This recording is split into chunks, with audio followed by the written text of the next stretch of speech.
Welcome to the Fantasy Audiobook. Marvel. Get the lottery system at the beginning of the game. Chapter 41. New York City, Emperor Gang, inside a building. After the negotiation between Tang Tian and Jin Bing failed, Jin Bing simply did nothing to kill this troublesome boy, so he gave the order unceremoniously. All of a sudden, dozens of Jin Bing's younger brothers surrounded them, and dozens of guns were aimed at them. Even the air smelled of gunpowder. It seemed that a big battle was inevitable. Looking at the scene in front of him, Tang Tian's expression did not fluctuate in the slightest. He ignored the muzzles of these black holes, and looked at Jin Bing on the side with a playful look. "Yo, Mr. Jin Bing, do you want to kill me if the negotiation fails?" Tang Tian looked at this guy in puzzlement. He didn't take this guy seriously at all, and said provocatively.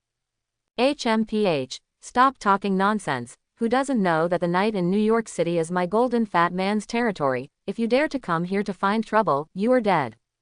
Jin Bin said with dark eyes. He established New York as the Emperor Gang, and it has been a long time ago, and he has never been threatened like this before. This kid has already touched his bottom line. Perhaps you can try and see if you can kill us. Hearing Jin Bin's words, Tang Tian waved his hand and said without fear, even if a gun was pointed at his face, he still had full confidence. Since he dared to come to Jin Bin this time, the Earth Emperor of the Dark Knight Empire, he had made sufficient preparations, and he was not afraid of Jin Bin at all, and would use any means to deal with him. After receiving Tang Tian's affirmative reply, Jin Bin waved his hand without hesitation. After receiving the order, the surrounding subordinates raised the M41 in their hands and pressed the trigger. Da da da da da. In an instant, orange flames lit up the entire conference room, and countless bullets flew out, attacking Tang Tian and Serena's positions. Jin Bin on the side looked at this scene with a smug smile on his face. He was very much looking forward to the boy in front of him being beaten into a sieve. Who cares about his identity? What background does he have? Jin Bing only knows that he is the biggest in his own territory, and whoever dares to offend him, dare to provoke him, then he will let the other party know how the dead words are written. Susano. Facing the roaring bullets, Tang Tian remained calm and took a step forward. His eyes immediately turned into kaleidoscope Sharingans, and a sky-blue phantom of a skeleton emerged directly from his body. "You blocked all S attack." "What is this?" The sudden change made Jinpin startled, and he didn't understand how Susano appeared. Things that break your confidence. Regarding Jin Bing's question, Tang Tian was too lazy to say anything. Using the power of lightning to speed up, he came to these little brothers in an instant and slapped him away. Dong dong dong. In less than 3 seconds, dozens of Jin Bing's younger brothers were photographed directly into the wall by him, and the guns in his hands were crushed to pieces, without the ability to resist. During the period, some younger brothers who became cruel picked up a few grenades and threw them at Susano, but Tang Tian's Susano crushed them. Jin Bing's all-out attack ended in failure in front of Tang Tian, and was subdued by him. Only the bullseye on one side stood in place, and took out 3 throwing knives in his hand, as if he was ready for the battle preparation. As for Jin Bing, the self-confidence he had just now had long since disappeared. Although he was arrogant just now, after seeing Tang Tian's superhuman strength, he knew what he had kicked. The guy in front of him should be impossible. Let him round and pinch flat. In order to deal with such a crisis, Jin Bing could only turn his attention to Bullseye, and wanted to rely on his strength to make a final fight. Knowing what his boss meant, Bullseye was not polite at all, and threw out 3 throwing knives, and with a sharp dagger in his hand, he stabbed at Tang Tian in front of him at an incredible speed. Ding dong. A spark flew everywhere, and 3 throwing knives collided with Susano, and were directly bounced off, and Bullseye's dagger pierced it, but it had no effect at all. "How is this possible? My dagger can't pierce it." Bullseye was so shocked that he tried again, but he still couldn't pierce Susano. Obviously, this blue energy phantom has extremely strong defense, and it is not an exaggeration to say that it is a turtle shell. As if feeling the tension of Bullseye, Tang Tian also showed a smile on his face. Without thinking about it, he used Susano's huge palm to grab Bullseye and held him in his hand with a slight force. What? Almost at the moment of exerting force, Bullseye let out a scream, which made Jin Bin's face show panic. It was the first time he had seen such an enemy, and he easily settled down his subordinates with 2 strokes. Even Bullseye, the chief assassin he was so proud of, completely fell into Tang Tian's hands, and he didn't even have the strength to resist, which can be said to be very tragic. Jin Bin thought for a while, stabilized his emotions, and said with a dissatisfied mood, "Mr. Tang Tian, what do you want to do? Come here to wreak havoc. You have already assassinated me once, and also destroyed my office. The destruction is beyond recognition. What do you want?" Jin Bing was a smart person. Knowing that Tang Tian didn't kill him, he probably felt that he was worth a little, so he couldn't help asking what exactly she wanted. Hee, of course I let you make a choice. One choice, the first is to compensate me $500 billion as my mental damage. The other is that I kill you and completely control the other half of the black death, or hurry up and decide. Seeing that Jin Bing finally succumbed, Tang Tian's face was filled with a bright smile. He knew that he had won. Since this guy is willing to give in, then giving him a choice is naturally considered a high hand. $500 billion. Hearing these words, Jin Bing's face turned dark, as if he was completely unexpected. He never expected that Tang Tian would dare to open his mouth like a lion and demand so much compensation. These assets are equivalent to a quarter of his total wealth, and if all of them are taken out, it will make him feel distressed for a long time. Well, isn't that too much? Don't you think it's too much? Jin Bin said angrily. His face was also extremely ugly. No, Mr. Jin Bin, now you have no right to refuse. You have only one choice, die or pay me compensation. You decide for yourself. If you don't make a decision after 1 minute, I will help you make the choice. Tang Tian said threateningly, with a blunt look, apparently sitting firmly on the Daoyutai. Regarding this, Jin Bing's face was ugly for a while, and finally he could only grit his teeth, and looked at Tang Tian beside him bitterly. All right then. 500 billion is 500 billion, and I will remit it to you within a week. Account. Very good. I like smart people, Mr. Jin Bing. Since you are willing to compensate, then let's go first. See you another day. Seeing that Jin Bing was subdued, Tang Tian smiled slightly, threw away Bullseye, and walked away with his men. Ding. The gold and revenge mission has been completed, and the host will be rewarded with a chance to draw a lottery. Just after he left, the system also gave him a surprise, and he received this reward. Looking at Tang Tian's back, Jin had no choice but to withdraw his assets and compensate Tang Tian, and warned himself not to provoke this dangerous guy here next time. 3 days later, Jin Bin remitted $500 billion to his company account as promised, and successfully completed the compensation to Tang Tian, but he kept his promise. With this huge amount of funds, Tang Tian naturally did not hesitate, and directly invested the funds in the research of the T-Series robots, continuing to strengthen his technical shortcomings. You know, in the Marvel world, the poor rely on mutation, and the rich rely on technology, so with his sufficient funds, he doesn't mind working hard to develop technology and build his own mechanized troops. Of course, in order to learn about John Connor's research progress, he came to another laboratory of Osborne Industries to check John's research progress. As soon as he came to John's laboratory, Tang Tian found John. He basically didn't do anything. Some auxiliary T-700 humanoid robots were helping John assemble some parts. At the same time, in the center of this laboratory, several large hosts have already been connected together, and the data streams of countless green codes are constantly passing by, and the sense of technology is also very satisfying. Discovering the sound of footsteps behind him, John stopped and took a slight look, only to find that Tang Tian had come here. Boss, welcome here. What do you need me to do? John looked respectful, looking like a cold machine seeking instructions from his master. T-Series robots, how is your research progress? Tell me about the situation in detail. Tang Tian asked seriously, wanting to know what level John's research has reached, and whether there is any opportunity for improvement. Manufacturing has already started, 10 units of the first T1 model. In addition, the Skynet system is already being established, but the performance of the mainframe in this world is not good. I have remanufactured it. It won't be long, boss, we will have our own artificial intelligence. John replied respectfully, obviously extremely loyal. Under the arrangement of the system, Tang Tiansai was John's creator, not Skynet. Not bad, give me the power system information of the Terminator, I will use it. After Tang Tian issued the order, he looked at a corner of New York City, showing an inexplicable smile. Hearing Tang Tian's order, John stopped what he was doing, looked at his boss suspiciously, and asked, "Boss, do you need these materials for other purposes?"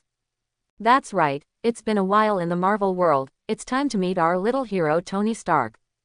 Tang Tian smiled mysteriously, and he planned to meet the future Iron Man. I believe that their meeting should bring some changes to the future of the Marvel world. Half an hour later, Stark Industries. Tony Stark, as usual, came to the company drunk, and after a simple meeting, he was in his office, wanting to drink a little more. As a playboy, Tony Stark experienced the benefits of wealth, plus he was a famous inventor and scientist, so Tony was also extremely rich when he was a playboy. Ding dong. However, what made Tony feel unbelievable was that just after a few drinks, a notification popped up in his own email on the computer, as if someone had sent him something. "Hey, who is so short-sighted and interrupts my drinking time?" Tony froze for a moment, then casually clicked on the email and read it carefully. In an instant, in less than 3 seconds, Tony seemed to wake up completely, and rubbed his eyes again, as if he couldn't believe it. My God, this power system is really advanced. It is the most advanced exoskeleton technology. Who sent it? Tony was taken aback for a moment, carefully looked at the name of the sender, and finally found Tang Tian's name at the bottom. Crunch. While Tony was in shock, the outer door was suddenly opened, and Pepper Potts walked in, and found Tony's shocked expression, with a chuckle on his face, and looked at him curiously. "Tony, what is your expression? Why do you look like a ghost?" Pepper was a little confused, so he wanted to ask Tony why he had such an expression. "That's right, but I found a genius, it's incredible. I decided to meet and let him discuss it in person." Tony Stark showed seriousness on his face, it didn't look like he was joking. Hearing Tony's words, Pepper was also surprised.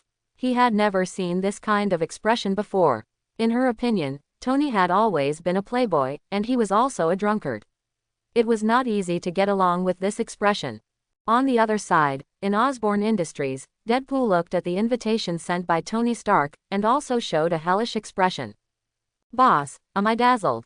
That guy Tony Stark wants to take the initiative to meet you. This is the funniest joke I've ever heard," Deadpool said in surprise, apparently a little unbelievable. "What's so strange about this? You have to know that sometimes, some things are not that Tony Stark is not interested, but the value is not too high. The thing in my hand is 50 years beyond this world. Level, even a genius is interested in this thing." Tang Tian smiled lightly, and looked at the email sent by Tony Stark, and saw that it said, "I have read the information, and I am very interested. At 9 noon the next day, please talk about it face to face." Talk. Basically, exactly as Tang Tian thought, Tony Stark must have been inspired after seeing the information, so it is not surprising that he wants to meet himself. After thinking about it, Tang Tian didn't hesitate, took out a silver white watch, and slowly put it on his hand. On the screen above, countless green data streams flew across. Obviously, this thing is a microcomputer. It is worth mentioning that this watch is a high-end watch made by John with a lot of advanced materials. It can project a 3-dimensional projection, which is convenient for detailed introduction to Tony Stark. Moreover, according to the information obtained by Tang Tian, in a week or so, Tony Stark will participate in the Afghan weapons exercise, and will sell the Jericho missile at that time. The most important thing is that Tony Stark was kidnapped in Afghanistan. After learning from the pain, he used his own ability to know a set of armor. So in order to make Tony's research go smoothly, Tang Tian didn't mind providing him with some references. After all, in terms of mechanical power armor, Terminator technology still has the possibility of reference. I believe that Tony will develop more advanced armor than in the movie during his days in Afghanistan. Okay, Deadpool, take a rest as soon as possible. See Tony Stark on time tomorrow. Tang Tian smiled slightly, and his face was also full of infinite confidence. The next day, around 9 o'clock, at the gate of Stark Industries. According to the agreement, Tang Tian arrived here on time. Just as he got out of the car, Tony Stark's bodyguard, Happy, walked over with a respectful face, as if he was the one who came to pick him up. "Is it Mr. Tang Tian? Mr. Stark, the person to be interviewed?" Happy looked at Tang Tian with a serious expression and asked. "That's right, take me there." The legendary Tony Stark. I have long wanted to meet him. Tang Tian's face was full of seriousness, and he didn't mind asking at all. Happy nodded. Without any nonsense, he led Tang Tian straight in. 3 minutes later, Stark's office came into view. Crunch. After opening the door, Happy left directly, and closed the door by the way, making the atmosphere in the office much quieter for a while. After entering the office, Tony Stark looked at Tang Tian carefully for a while, then stood up and stretched out his hand. I have to say, Mr. Tang Tian, you are really young. I really admire you for being able to develop such a mechanical power technology. Tony Stark looked serious, and was a little curious about Tang Tian. He felt that this Asian man was very mysterious, and made him want to find out. Thank you, this is Miss Potts. Sure enough, she is your right-hand man, as the rumors say. Tang Tian shook hands with Stark, turned his head and smiled at Posey, and looked at them politely. That's right, Pepper is my most satisfying assistant, isn't it not bad? Tony Stark looked at Tang Tian proudly, raised his eyebrows, and said with a smile. Of course, then let's get started. Mr. Tony, please tell me why you are here. Tang Tian's eyes were calm. He wanted to see what Stark wanted, and what beneficial things he could get from him. Immediately, Tony Stark put away his cynical expression, took out a cigar, lit it, took a puff, and spoke directly. Give me this set of mechanical power technology. I can exchange whatever you want. The price is your choice. Stark Industries will try to satisfy you. Tony Stark said without hesitation. With Stark Industries and hundreds of billions of assets, Tony naturally has endless money to spend. If he wants to buy this technology, he is naturally not afraid of spending money. Haha, Mr. Tony, you are offended by saying that. I can hand over the mechanical power technology completely to your hands. But I only have one request, give me the technology of the Gelic missile. If you agree, we will immediately it can be sold. Tang Tian waved his hand, and had no intention of negotiating with Tony Stark at all. He stared into his eyes and said what he wanted most. The Jericho missile. This is not something I'm going to sell right now. You're actually interested in him, but I feel that the power technology in your hands is more valuable. Tony made a very insightful evaluation.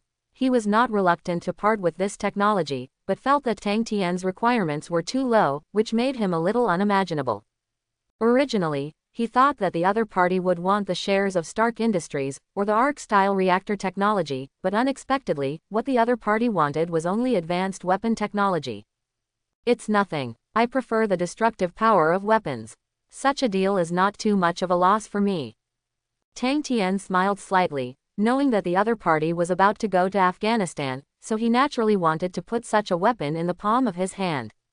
Not bad, then our deal is concluded. Tony Stark said briskly, and casually nodded to the little Pepper Posey next to him, and Posey picked up a mobile hard disk, and copied the Jericho missile technology on the computer. Taking advantage of this time, Tang Tian also used the wrist computer to fully demonstrate the power technology to Tony Stark, which also made the Playboy amazed. It's really good technology. Your technology is also very advanced. Unfortunately, I will go to Afghanistan in a while, so I can't chat with you for a while. Tony Stark looked enthusiastically, looked at his wrist computer, and said a little excitedly. No problem, Mr. Tony, I don't think it will be long before we can meet again. After Xiaojiao successfully copied the data, Tang Tian took the data and also handed over a mobile hard disk, stood up and left with Deadpool. Hearing this, Tony Stark was a little surprised, but he was overwhelmed by even greater surprises. Instead, he took Tang Tian's technology and began to study it crazily. After leaving, Tang Tian returned directly to Osborne Industries, handed over this set of technology to John, and asked him to manufacture Jericho missiles as soon as possible to enhance his strength. A week later, Tony Stark went to Afghanistan as scheduled to participate in a weapons exercise.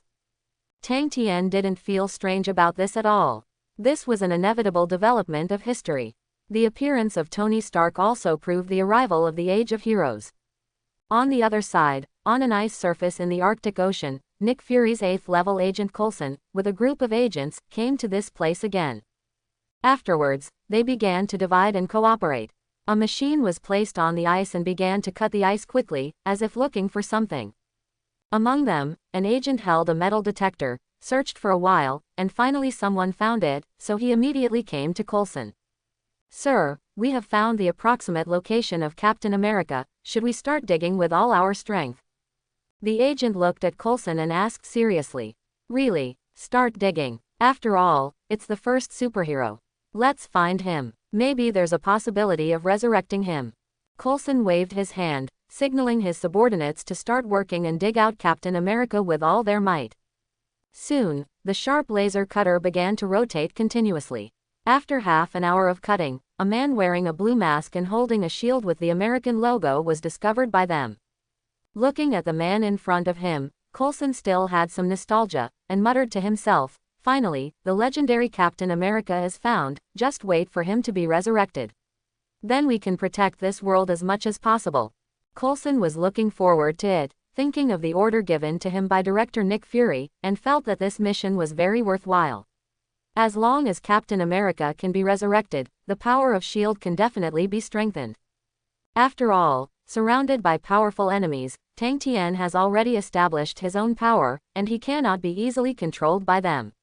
Therefore, S.H.I.E.L.D. urgently wants to control a superhero force, so as to change the current unfavorable situation. Judging from the character of Captain America, it will definitely be used by S.H.I.E.L.D. This is their expected result.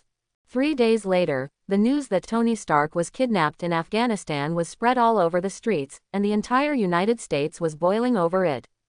Who is Tony Stark? Inventor, country lover, physicist, and son of the founder of S.H.I.E.L.D., the name adds up to justify the weight of the name.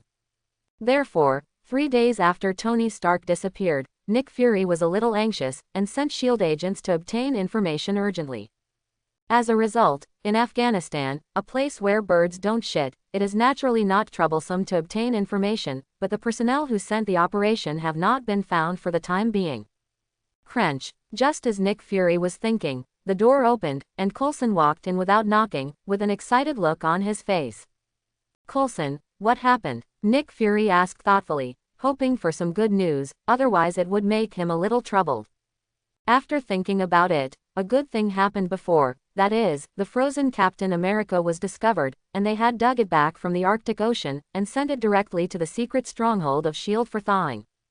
It has been 3 days in a row now, and Nick Fury still doesn't know the result, so he looked at Coulson curiously, wanting to see what answer he gave himself. "That's right, Captain America Steve Rogers has fully awakened. Now he is undergoing training to restore his physical fitness, and it has already begun to bear fruit." With excitement on his face, Coulson introduced Captain America's situation in detail, making Nick Fury stand up immediately, and his eyes also showed excitement. "Okay, take me there right away. Captain America, who has been asleep for 70 years, should go see this legendary superhero." After saying this, the two of them walked out together, took a car, and went to the place where Captain America was recuperating. 5 minutes later, in a place similar to a boxing club, a black car stopped, and Nick Fury and Coulson also walked in. Bump, bounce. As soon as he came in, Nick Fury found a man with short blonde hair, explosive muscles, and a calm expression, punching a sandbag. Within 2 hits, the sandbag was pierced by the previous one, and the sand also fell on the ground, but the man did not stop, turned around, and came in front of another sandbag.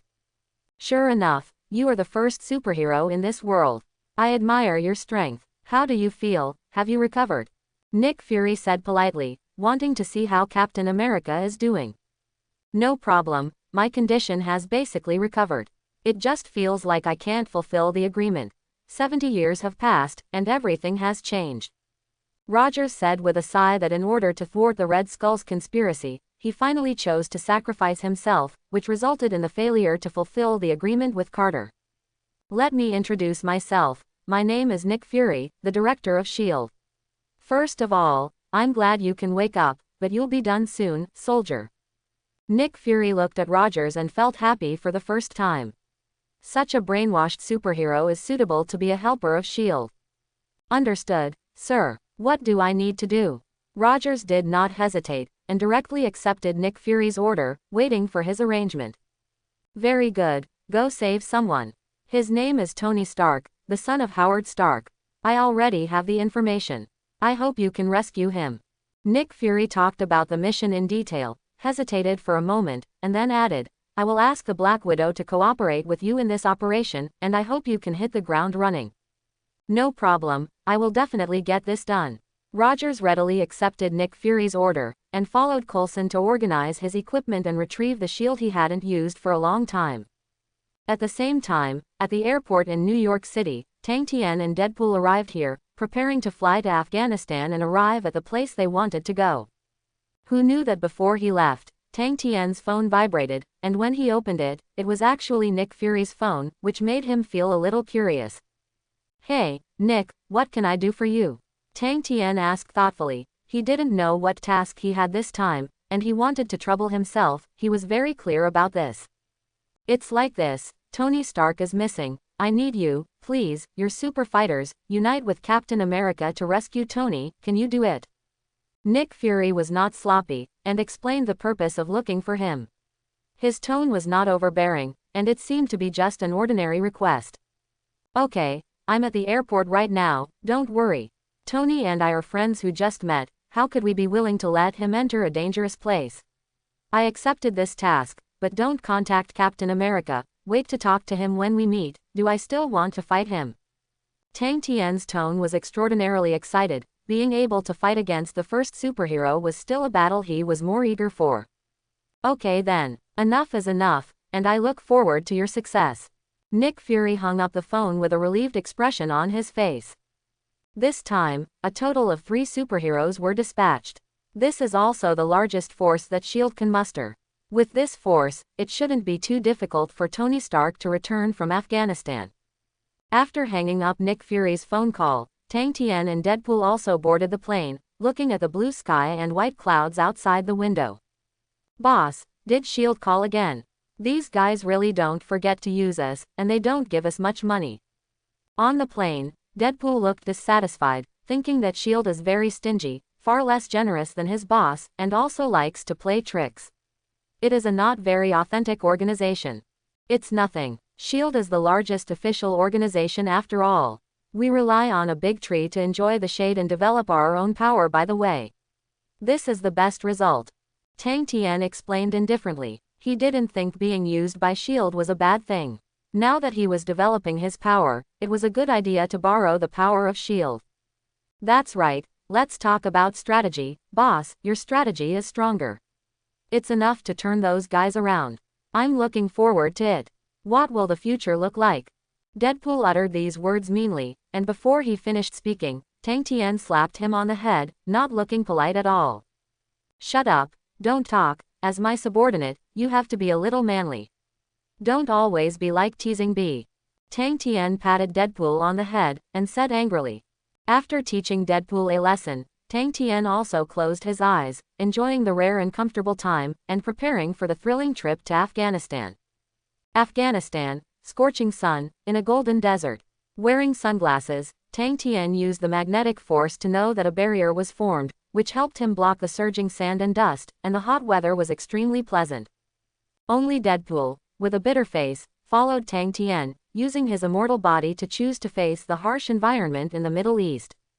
Well, boss, when will we arrive at the target location? I can't stand this place. Deadpool looked helpless, wearing an airtight tights, which really made him uncomfortable, but his recovery was so strong that it was impossible to even think about heatstroke. HMPH, stop talking nonsense, wait until I find the specific location. With the clues provided by Skynet, it shouldn't be a problem to find Tony Stark. Tang Tian looked at the computer on his wrist, and a small red dot appeared on the screen above. It was obvious that the place of detention might be Tony Stark. Relying on Skynet to collect information, as well as my own review of the plot, so it is basically locked, Tony Stark's detention location. Afterwards, the two of them walked for about a kilometer, and finally entered a mountainous area. When they arrived here, Tang Tian finally breathed a sigh of relief, knowing that he had finally found the right place. As soon as he arrived here, Tang Tian closed his eyes, and using his chakra perception ability, he carefully scanned the distant mountains, and finally found a cave near which more than 500 militants had gathered. Suddenly, two gazes from a distance made Tang Tian, who was in a state of perception, suddenly opened his eyes, and a ball of lightning appeared on the palm of his hand, and he threw it towards the distance suddenly. Crack! A lightning ball quickly became the size of a ping-pong ball, and at an extreme speed, it suddenly hit the corner on one side. Not far away, on the uphill of the steep slope, a man wearing a blue mask, tights, and holding a shield stared wide-eyed, as if he couldn't believe that a lightning ball was flying towards him. However, Captain America is not an idiot. He hastily raised his shield, trying to make a timely defense. In the end, the lightning ball landed on the shield, was absorbed by the energy, and returned to nothingness. Faced with the sudden attack, the Black Widow looked surprised. Without any hesitation, she suddenly pulled out her pistol and emptied the entire magazine. Unsurprisingly, Black Widow's marksmanship is very accurate, but Deadpool's knife is not slow. After a few cuts, all the bullets were cut open and rebounded on the ground. Black Widow, Captain America. Basically, looking at these two people, Tang Tien knew their details, but Tang Tien didn't stop his movements, and gave the dead servant beside him a wink, motioning him to stop the Black Widow. Perhaps, the Black Widow on one side had already known that Tang Tien was trying to test her out, so she didn't mind completing an act, and just stood there quietly, motionless. While Captain America was in a daze, Tang Tien used chakra to accelerate, and in less than 10 seconds, he appeared in front of Captain America in an instant, and punched Captain America. Seeing this, Captain America also reacted quickly, raised the shield in his hand, and resisted, trying to prevent Tang Tien's attack. Crack! With a sound, when the two collided, a super powerful lightning energy burst out suddenly, and quickly poured into his shield. For a while, even the shield made of adamantium alloy turned red quickly, like a soldering iron.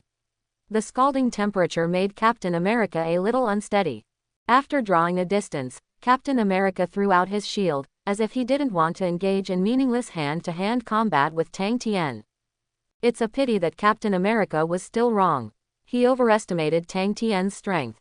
When the shield flew over, the shield in his hand lit up, and the shield disappeared without a trace. After recovering the shield, Tang Tien's speed was even faster. The cells in his body had been stimulated to the limit by the lightning, turning him into a phantom. In an instant, Captain America hastily used his martial arts, a flying kick, and suddenly kicked towards the phantom in front of him, trying to stop Tang Tien's speed. However, at this time, a blue phantom of energy suddenly appeared. The 3-meter-high Susano, with just a big hand, sent Captain America flying dozens of meters away, causing him to lie on the ground unluckily. Temporarily lost combat effectiveness. Tang Tien's temptation to Captain America lasted less than a minute, but he showed his amazing strength and defeated Captain America with inhuman strength. It's really bad fun. Pretending to be our enemy is just to test Roger's strength. After the battle, the Black Widow said in a bad mood. What does it matter? It's rare to perform a dangerous mission, and it seems that there is no problem if you relax a little bit. Tang Tien waved his hand and said indifferently. While Tang Tien was chatting with Black Widow, Captain America struggled a bit, then stood up again, rubbed his aching body, and looked at the scene before him in surprise. Natasha, what's going on? Isn't he an enemy? After being beaten up, Rogers looked at Tang Tien strangely, as if very surprised. Of course, this is just a trial. Mr. Tang Tien, who is also an important helper invited by our shield, came to perform missions with us this time. Black Widow gave a brief introduction. Captain America nodded slightly, and understood. Fortunately, both of them didn't strike too hard, otherwise, it would definitely affect the next battle. That's it. So what's your plan for the next mission? Captain America asked curiously, wanting to hear Tang Tien's strategy and make arrangements. It's very simple. The gunshots just now should have been known to these militants. Wait a minute, you attack directly to attract the attention of these militants. After seeing the two of them, Tang Tien formulated a plan, explained it in detail, and let them know what he was going to do. How about you? The Black Widow looked at him strangely. Could it be that they couldn't attack together to get rid of those militants, instead they had to divide into two groups before they could take action? I'll attack the flank, attack directly into the cave, and save Tony Stark. This is the most reasonable plan. As long as you promise to be stronger than me, you can also enter the flank. Tang Tien smiled slightly, confident enough in his own strength. He didn't think Captain America and Black Widow had such astonishing strength. You're right, then Natasha and I will take the lead, and then we will go forward together to get Tony Stark out. Captain America said seriously, as if he had already made a decision to follow Tang Tian's suggestion. Very well, let's do this. After you attack, we will attack from the other side. With a chuckle on Tang Tian's face, he finally finalized the plan. Afghanistan, outside a militant base. After discussing the attack plan, Captain America and the Black Widow naturally came here, used binoculars to observe the situation inside, and prepared to attack the base. The Black Widow on the side, after observing for a while, found that there was a machine gun at the gate here, and there were hundreds of thousands of rounds of ammunition. There were also 2 machine gunners standing at the gate, and dozens of militants. Needless to say, these guys should have heard the gunshots just now, so they set up a defensive position at the door. Captain, your shield is made of vibrating gold, which can resist and bounce off all bullets. But you have to be careful, the blast will hurt you. Black Widow said seriously, hoping that Captain America can be a little more careful when he starts to act. No problem, you have to be careful to avoid their heavy firepower. Captain America nodded, not paying much attention. After the discussion was over, Captain America strode in with a shield in hand, ignoring the cannons at the gate, walking step by step full of oppression. Sure enough, as soon as he appeared on the stage, the militants at the door began to shout, and pointed their guns at the approaching Captain America, trying to make him stop. It's a pity that Captain America really doesn't know how to speak Afghan, so he can only guess at these guys and ask himself to surrender quickly or kneel down. Faced with deaf ears to Captain America, they forcibly broke into their base, and the surrounding soldiers were directly enraged. Machine guns and heavy machine guns were intertwined together, forming a death storm, covering the area where Captain America was. Rogers didn't care about this, and rushed towards the bullets like a torrential rain at a faster speed. Ding dong, jingle, quote, facing the terrifying metal storm, only a little spark appeared on the surface of the vibrating gold shield, and it was bounced off suddenly, without any impact on Captain America, let alone hurt him. Not long after, he came to the position where the machine gun was erected, threw out the shield, and knocked out a militant in a single stroke. As for the other 2 machine gunners, they were not so lucky, and they were directly dealt with by Captain America's fighting skills, and they were easily dealt with. Behind Captain America, the Black Widow took advantage of her own advantages and kept sniping behind her. One by one, the militants were sent to see God by her. It may be because of the discovery of hard stubble, so most of the forces of these militants are directed towards Captain America and the Black Widow, trying to kill these attackers. On the other side, on the flank, Tang Tian and Deadpool watched as the number of militants dropped drastically, so they took the opportunity to sneak in and walked towards the core of the cave. Along the way, those militants saw them, picked up the AK in their hands, and fired desperately, trying to kill the 2 new intruders. As a result, Tang Tian just manipulated the magnetic force casually, and he bounced off the bullets at a faster speed, killing the militants who rushed over. In the cave, the leader with a big beard heard his subordinates report that 2 people broke in and hit their door. The bearded man's anger reached the limit. Fake, you are a bunch of trash, even 2 people can't solve it. What's the use of you? Come out with me now and kill those 2 guys. The bearded man was very angry, picked up a bazooka, and walked out aggressively with 5 militants who were also holding bazookas. After he came out, Tang Tian and Deadpool came into his eyes. Looking at these 2 hateful guys, the bearded man was also very angry, picked up the bazooka in his hand, and suddenly pressed it down.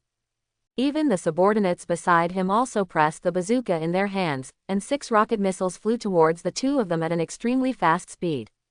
Susano. Faced with this level of attack, Tang Tian was naturally not timid. He opened the Susano casually, and a few rockets exploded.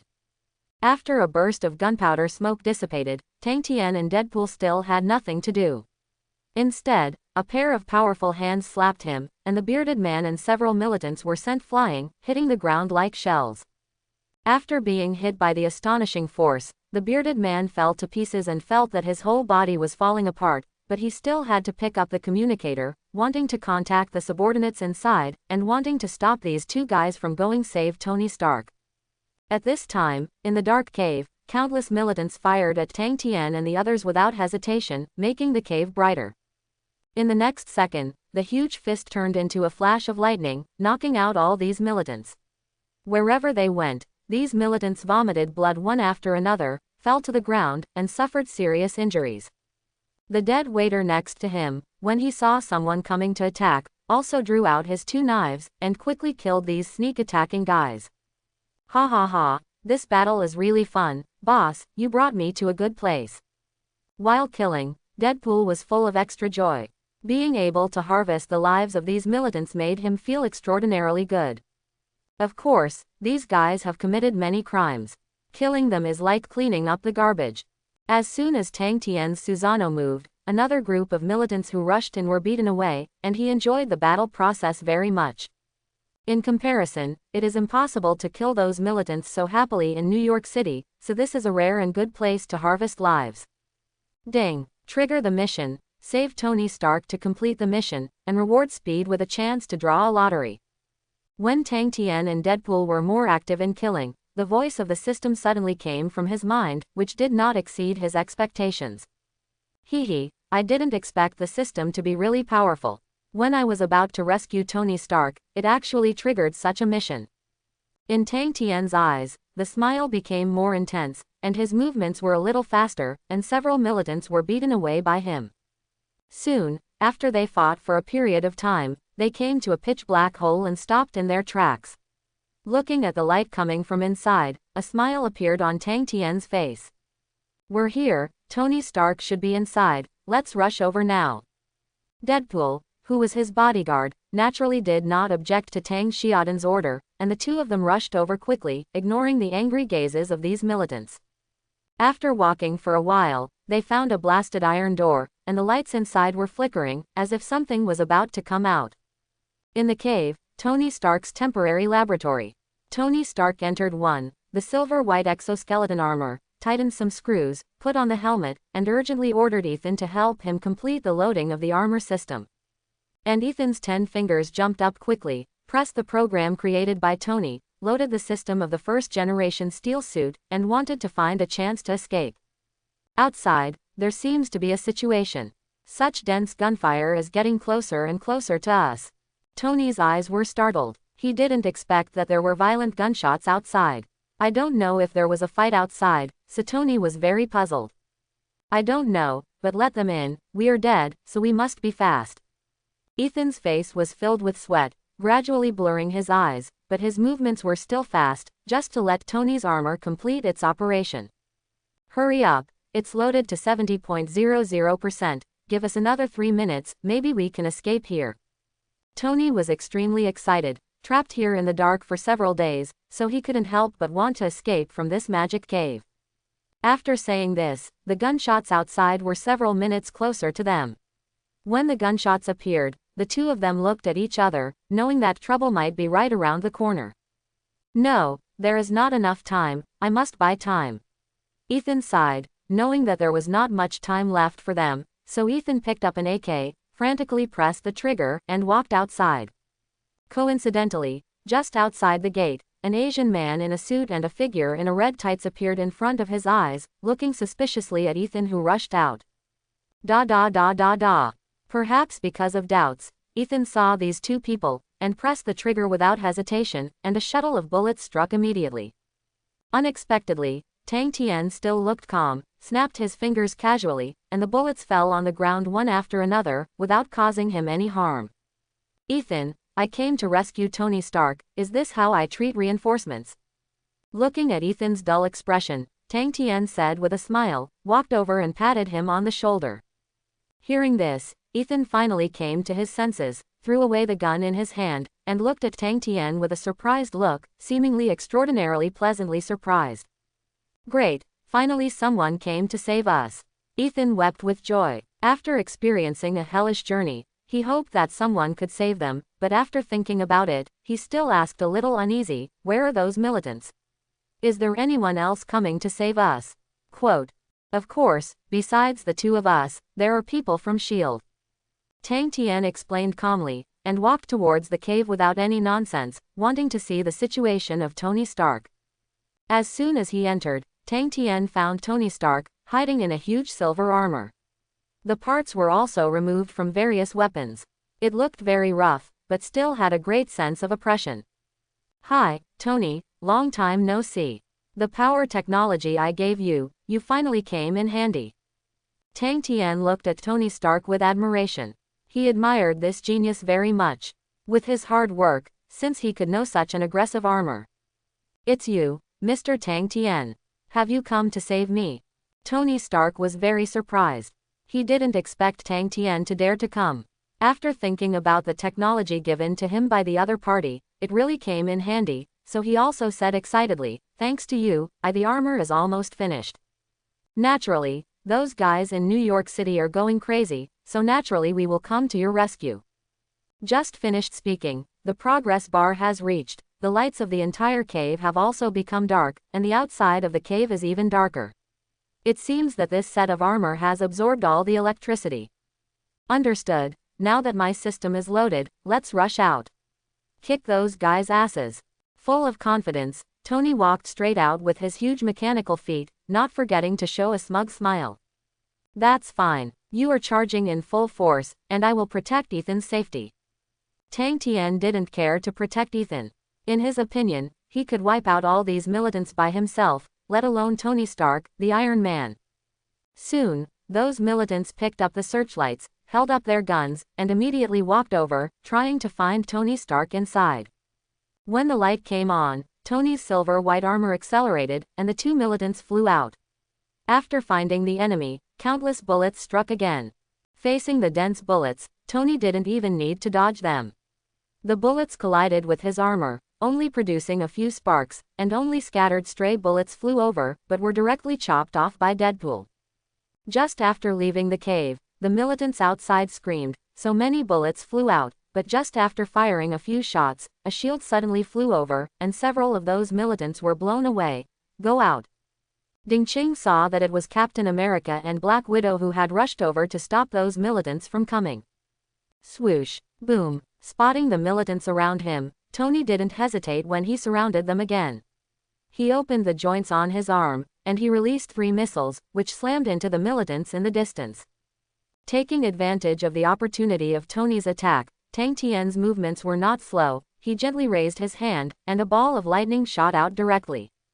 In an instant, the countless iron sand on the ground was absorbed by him, forming countless tiny projectiles, which began to rotate continuously in the air. Crack! As a flash of lightning flashed again, these projectiles turned into the deadliest bullets, and at an incredible speed, they turned the militants who rushed over, and the people who beat them up on their backs. Tang Tian and Tony's joint attack caused huge damage. Hundreds of those militants were directly sent to meet God without even the slightest possibility of resistance. "Cool, brother, I didn't expect you to have supernatural powers." Tony on the side was extremely shocked.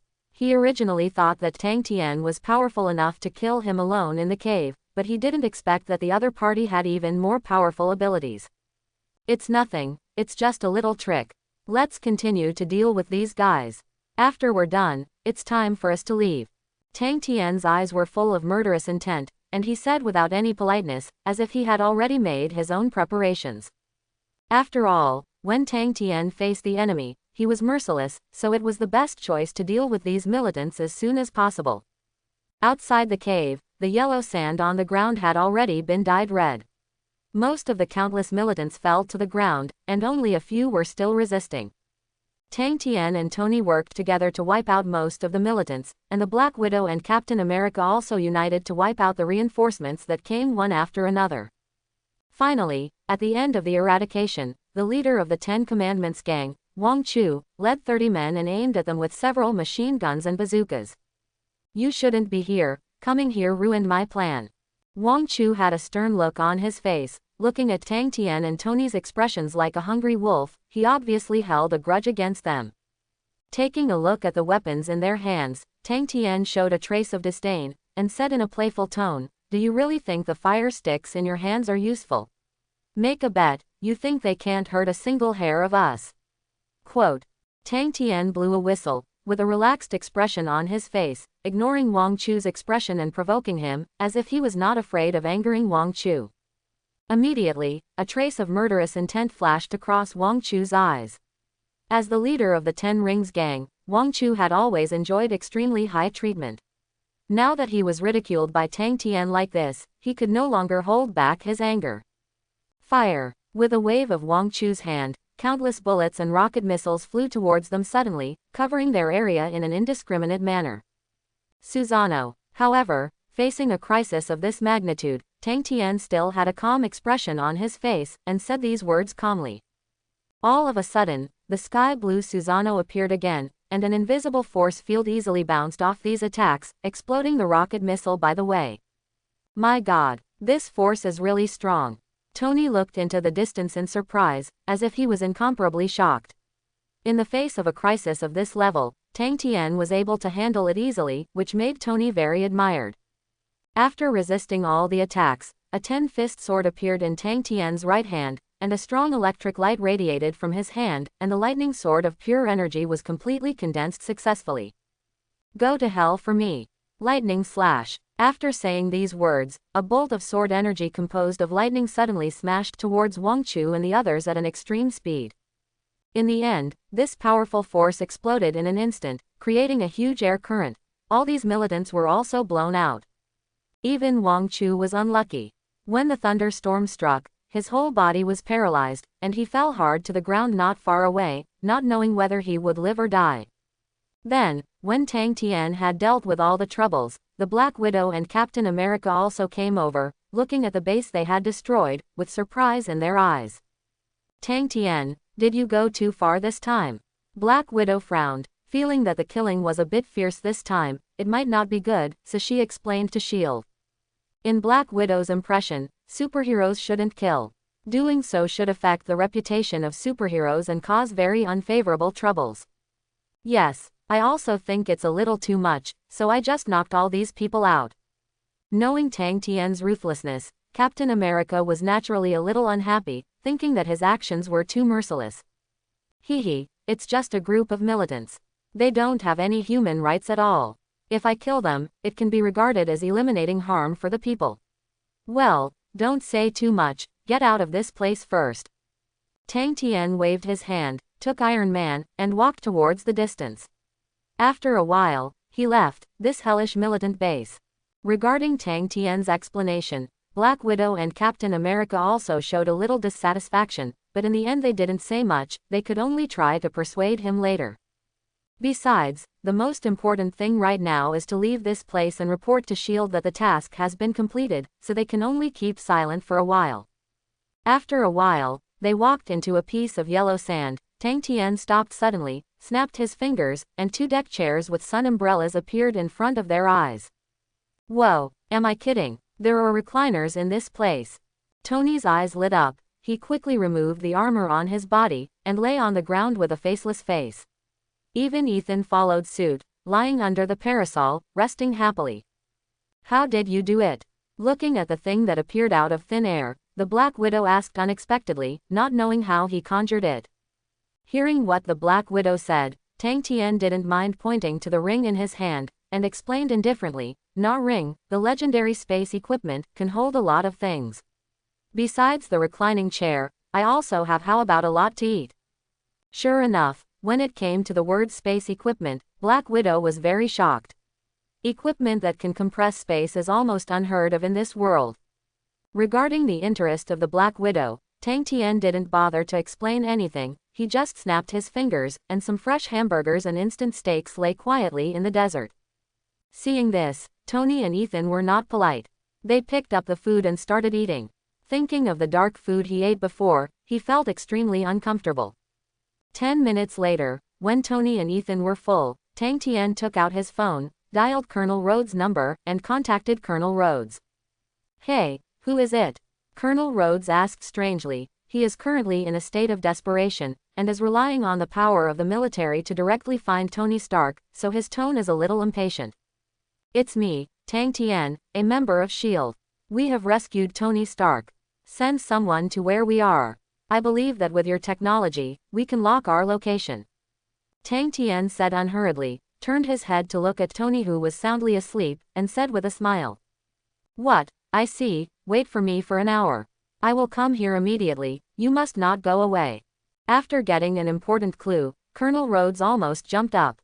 After hanging up the phone, he suddenly contacted the technical department, wanting to investigate their location. Ding! The task of saving Tony Stark has been completed, and the host will be rewarded with a chance to draw a lottery. Almost. After contacting Colonel Rhodes, Tang Tian heard the voice of the system and successfully got a chance to draw a lottery, so a strong smile appeared on his face. This time, for Tang Tian, the benefits he gained were very big. Not only did he get Tony Stark's friendship, but he also got more chances to draw a lottery, which made him a big profit. It's just that Tang Tian didn't plan to use the 2 lucky draw chances he had obtained so far. When he was about to wait for 5 lucky draw chances to accumulate, he was happy to draw them all at once. An hour later, 2 military helicopters hovered above their heads and circled their location, apparently having discovered their location. Alas, here we are. Ethan waved his hands excitedly, feeling unprecedentedly happy when the rescue finally arrived. Don't worry, they'll be here soon, and you're free, Ethan. The corner of Tang Tian's mouth chuckled. He picked up the water bottle and took a sip of water, which was extremely relaxed and natural. Looking at the Black Widow who was on the phone, he didn't say anything. Although this rescue operation exposed the secret of his space storage equipment, under the protection of absolute strength, shield. What good? 3 minutes later, the helicopter landed steadily not far from them, and the hatch opened at any time. Colonel Rhodes walked over anxiously, only to find Tony Stark under the sun umbrella, and the corner of his mouth couldn't help but twitched. Fortunately, the broken suit and blood on Tony's body proved the fact that he was kidnapped, otherwise, he thought it was a big oolong. Hey Tony, it's great to see you. You don't know you've been gone for a while and the DoD guys are going nuts. Colonel Rhodes complained and looked at Tony, and said with some headaches, thinking that he was too careless to be caught by these militants. No way, man, I didn't expect them to attack. I almost died. Tony opened his suit, revealing the wound at the heart, and explained with emotion. By the way, how did you get food from here after you escaped? And what the hell is this sun umbrella? Colonel Rhodes felt a little strange, pointing to the sun umbrella above his head, and asked in surprise. It's mine. Due to an accident some time ago, I got a space storage ring, just like this. Hearing what Colonel Rhodes said, Tang Tian snapped his fingers, and another pile of food appeared in front of their eyes, even the Chinese food that can only be found in Chinatown, which looked extraordinarily mysterious. Ah, it's really interesting storage equipment. This is my business card. If you have any good things, you can contact the military. We will buy them at a reasonable price. Colonel Rhodes understood that Tang Tian was a talent, so he handed over a business card, wanting to get to know him. No problem, Colonel, but let's go back quickly. Tony should also have a good rest. Tang Tian took the business card smoothly, looked at Tony with a tired expression, and reminded him. No problem. Rhodes looked at Tony, and led him towards the helicopter. Tang Tian also gave Ethan a wink, and the group of them boarded the helicopter directly. After a bumpy journey, they returned to New York City smoothly. However, because Tony accidentally injured his right hand during the battle, he put on a bandage immediately, which looked like a wounded and sick person. After landing at the airport, Tony was full of emotions, thinking of the damage his weapons had caused. He began to reflect on whether making weapons was the right choice. Suddenly, when Tony was thinking about the problem, Pepper Potts walked over, with a trace of excitement in his eyes, and even a trace of tears. Woo, Tony, I'm so glad you came back from Afghanistan without a hitch. Pepper was so excited that he gave Tony a hug directly. Haha, it seems you are missing your missing boss, right? Tony was also very pleasantly surprised. He patted Pepper on the back with a bright smile on his face. That's right, you are the most famous genius in the world, no one would miss it. Pepper Potts readily admitted that it was very memorable for Tony to return. At this time, Captain America and Black Widow on the side walked slowly, watching such a warm scene, with smiles on their faces. Since Mr. Tony can return smoothly, let's go back and hand over the task first. Please Mr. Tony have a good rest. I am interested in coming to S.H.I.E.L.D. for a while. Coming behind them, the Black Widow smiled softly and said politely to Tony. Thank you, I will inject a large sum of money into S.H.I.E.L.D. as a reward for welcoming me. With a big wave of Tony's hand, he said easily, and the Black Widow also smiled kindly, and finally disappeared before their eyes and left this place. Tony, back in New York City, do you need to go back and take a good rest? Facing the tired Tony, Tang Tian asked curiously, wanting to see what other plans he had. No, I have more important things to do.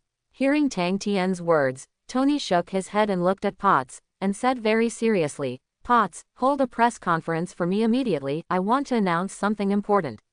Tang Tian, you can stay for a while. No problem. Anyway, I have nothing to do. Tang Tian waved his hand, and said indifferently, maybe in his opinion, Tony Stark is the basis for triggering new missions, and if he stays here, he will naturally gain benefits. Wait, Tony, don't you want to take a break? Pepper Potts is very puzzled, not sure what Tony's plan is. No, in comparison, this matter is more important. With an incomparably serious expression, Tony arranged the press conference for Pepper, and went directly to the press conference with Tang Tian in the car. 2 hours later, the press conference site was already overcrowded. The Daily Planet, Daily Bugle and other media, like sharks smelling blood, rushed here quickly. At the press conference, Tang Tian and Pepper Potts stood behind, while Tony Stark stood in front of the stage, chomping on hamburgers like they were eating delicacies from mountains and seas. Not long after, a man in a black suit came over from the crowd, and came directly in front of Tang Tian with a very respectful expression. Mr. Tang Tian, hello, thank you for your hard work this time. Coulson said respectfully, thanking him for saving Tony this time. You're welcome. Anyway, I'm also a member of S.H.I.E.L.D., and it's right to help Tony. Tang Tian greeted Coulson politely, started chatting with him, and passed the time.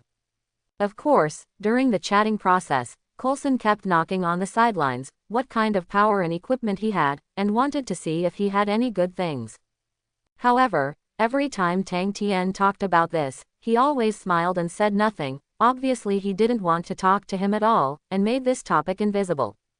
Immediately afterwards, the big villain Obadiah came, and as soon as they met, he used a hypocritical tone, cared about Tony's condition, and greeted him with care. Tony was also very happy to receive Obadiah's concern. Seeing that all the reporters had arrived, he stood up and walked forward slowly. In the end, Tony stopped in front, narrated what he saw in Afghanistan, explained the dangers of arms, and things that shouldn't be made of arms. It did not exceed Tang Tian's expectations, but instead made Obadiah around him completely angry. Hee, it looks like I can receive a new mission. It really is a good plan to stay by Tony's side. Tang Tian smiled confidently, and his face was also filled with a bright smile. When Tang Tian smiled, Tony's words had reached the final step. After laying the groundwork for a long time, Tony finally revealed his thoughts and announced loudly, So, I decided to close the weapons department and stop the research and development of weapons, contribute more to the world. For a moment, hearing Tony's astonishing move, all the reporters were completely shocked, their expressions dumbfounded, and they couldn't believe that this was the decision made by the legendary playboy. New York City, Manhattan area, press conference site. When Tony Stark announced the decision to close the weapons department, the reporters in the audience were in an uproar. The cameras in their hands kept pressing the shutter, and the flashlight also shone on Tony Stark. Sorry, this is Tony drunk, the press conference is now suspended. Faced with Tony's decision, Obadiah naturally couldn't bear to see it. He hurriedly stepped forward to push Tony away, and explained to the reporters on the side. No, I'm sober and it was the right decision. Unknown why Tony wanted to struggle, but Obadiah didn't give him this chance and pushed him directly to the bodyguard Happy, signaling to take Tony away. In the end, the press conference was like this. The anticlimax ended, and people dispersed one after another. Obadiah's face was extremely gloomy, thinking that he had tried his best to make Tucker Industries, but he did not get the status of chairman. Instead, Tony had his beard cut off. In addition, Tony decided to close the weapons department this time, which would naturally greatly affect his income, so the expression on Obadiah's face was already extremely gloomy. HMPH, Tony Stark, let's wait and see. How dare you affect my interests, it's time for you to meet your father. Obba's expression is extremely sinister, with killing intent in his eyes. Ding. Trigger the mission, stop Obadiah's conspiracy, and protect Tony Stark. The mission is over, and the host will be rewarded with a chance to draw a lottery. Not far away, Tang Tian, who had just left the press conference and got into the car, heard the sound of the system, and immediately smiled at the corner of his mouth, as if everything had not escaped his control. Sure enough, every time he comes into contact with these important characters, such as Iron Man or Spider-Man, he can always get a chance to draw a lottery. Tang Tian is very satisfied with this. With the opportunity to draw a lottery, his strength can be made stronger. The current few lottery draws have already made his strength stronger. It won't be long before he takes the initiative to attack. At night, the underground laboratory of Villa Stark. Tang Tianduan sat on the side, looked at the slowly falling stock price of Stark Industries, and looked at Tony with a helpless face, then walked up and patted him on the shoulder. Tony, do you regret it? There are so many people who don't understand you and want to stop you from closing down the weapons department. Do you really want to do this? Tang Tian asked with a half-smile, as if he wanted to see Tony's decision. Of course, the weapons I know have already killed many people, and I can't make the same mistakes again and again. Even if everyone doesn't understand, I still have to do this. Tony's answer was decisive, without a trace of fear. It seemed that a decision had been made. Haha, if you can think like this, I'm satisfied. I can inject a sum of money like Stark Industries, and buy some shares by the way to stabilize the stock price. Tang Tian said thoughtfully. It looked like he was helping Tony, but in fact it was just to expand his power. Almost as soon as he finished speaking, Tony's face was full of emotion, showing a gratified smile, and removed a mobile hard disk from the computer in the laboratory. Brother, thank you very much this time. Here is the armor technology that helped me escape. You can know a set. With your company's technology, it should be possible to do this. You saved me. It is a gift for you, please accept him. Tony said affirmatively, knowing about Tang Tian's research institute, which possesses technologies no less than his, he should be able to research similar armor immediately. Hearing Tony's words, Tang Tian took the mobile hard drive from Tony's hand, and put it gently in his pocket, without any courtesy. Anyway, after paying so much, Tang Tian didn't feel strange for such a harvest. Thank you, Tony, don't worry, after this time, I believe everyone will understand you. Tang Tian comforted Tony a little, then turned around and left. Anyway, the main purpose of his coming has already been achieved, so there is no need to stay here. Soon, after returning to Osborne Industry, Tang Tian took the elevator to the underground laboratory and went to the experimental area where John Connor was. Just arrived here, a large number of improved T-800 appeared in front of his eyes, and Terminator robots were also being produced on the assembly line, which seemed to have a futuristic sci-fi feel. John, you're doing pretty well, don't produce the Terminator robots so quickly. Tang Tian looked at the Terminator in front of him with an expression of incomparable admiration and a hint of disbelief. Facing his boss's compliment, John stopped what he was doing and looked at Tang Tian respectfully. Boss, what do you need me to do? Please arrange it. Help me make a set of armor, equip it with the most advanced gold hydrogen batteries, and various advanced heavy weapons. It only takes 3 days. Help me do it as soon as possible. As Tang Tian said, he handed the steel suit technology he had just obtained to John directly. Holding the mobile hard disk in his hand, John sensed it a little, and he downloaded the information in it to the computer. Understood, boss. John nodded, and said thoughtfully, it seems that the level of scientists in this world is not too bad, so I have a question to ask you, the boss. John asked his own question, and his eyes were extremely serious. It seemed that he had great doubts, so he couldn't help looking at him. Let's talk. With your intelligence, you should already be connected to the internet, the network of the whole world. You already know the situation of this world, right? Tang Tian said casually, fully aware of the power of the Skynet system, so it was not surprising. That's right, the world's technological strength is strong, and its potential is good. I hope the boss can conquer this world. As long as we have the resources of this world, we will develop a god-level civilization. John said eagerly, as long as the resources of the Marvel world are integrated, then no matter which world, it is impossible to stop their footsteps. Very good, I promise you this. After all, my original dream was to conquer this world, but you must strengthen your strength, and our strength is too weak now. Tang Tian shook his head. Naturally he could judge his status in this world, so he continued to add, our first step is to perfect and establish our own power, the second step is to start to control the entire New York City, and the second step is to control the entire New York City. 3 steps, is to control the world, this is my plan. Although, it is just a general framework now, but in the future, through the rewards of the lottery system of the heavens, maybe he may reach such a height, and everything still needs her continuous efforts to develop. Chapter 51. 3 days later, New York City, Osborne Corporation Underground Laboratory. In the bright laboratory, countless mechanical arms were quickly assembled. Within 5 minutes, a set of 3-meter-high, silver-white exoskeleton armor was assembled like this. Just after the assembly was completed, the small spray paint began to spray the camouflage paint carefully, and a layer of camouflage protective color was applied to the entire armor, which looked extraordinarily delicate. Crack. When the door of the laboratory was opened, Tang Tian found this set of steel armor, and he couldn't help showing a hint of surprise on his face. John, your skills are not bad. I didn't expect you to know this suit of armor so quickly. Tang Tian stroked this set of armor. His face was full of complacency. Seeing Tony's mighty and domineering armor, he naturally wanted to own a set. Now, relying on the technology of the Terminator world, he has perfectly produced a more advanced armor, so this also makes Tang Tian very proud that he can draw the technology of the Terminator world. It's nothing, boss. At present, our technology is developing in a blowout. Your suit of armor uses the most advanced optical hiding paint, and even the radar can detect you. It is also equipped with the most advanced particle cannon, as well as various light and heavy weapons. The weapon can last for 3 days and 3 nights. When John introduced it in detail, there was no smugness in his eyes, as if he was just describing something that could not be more ordinary than usual.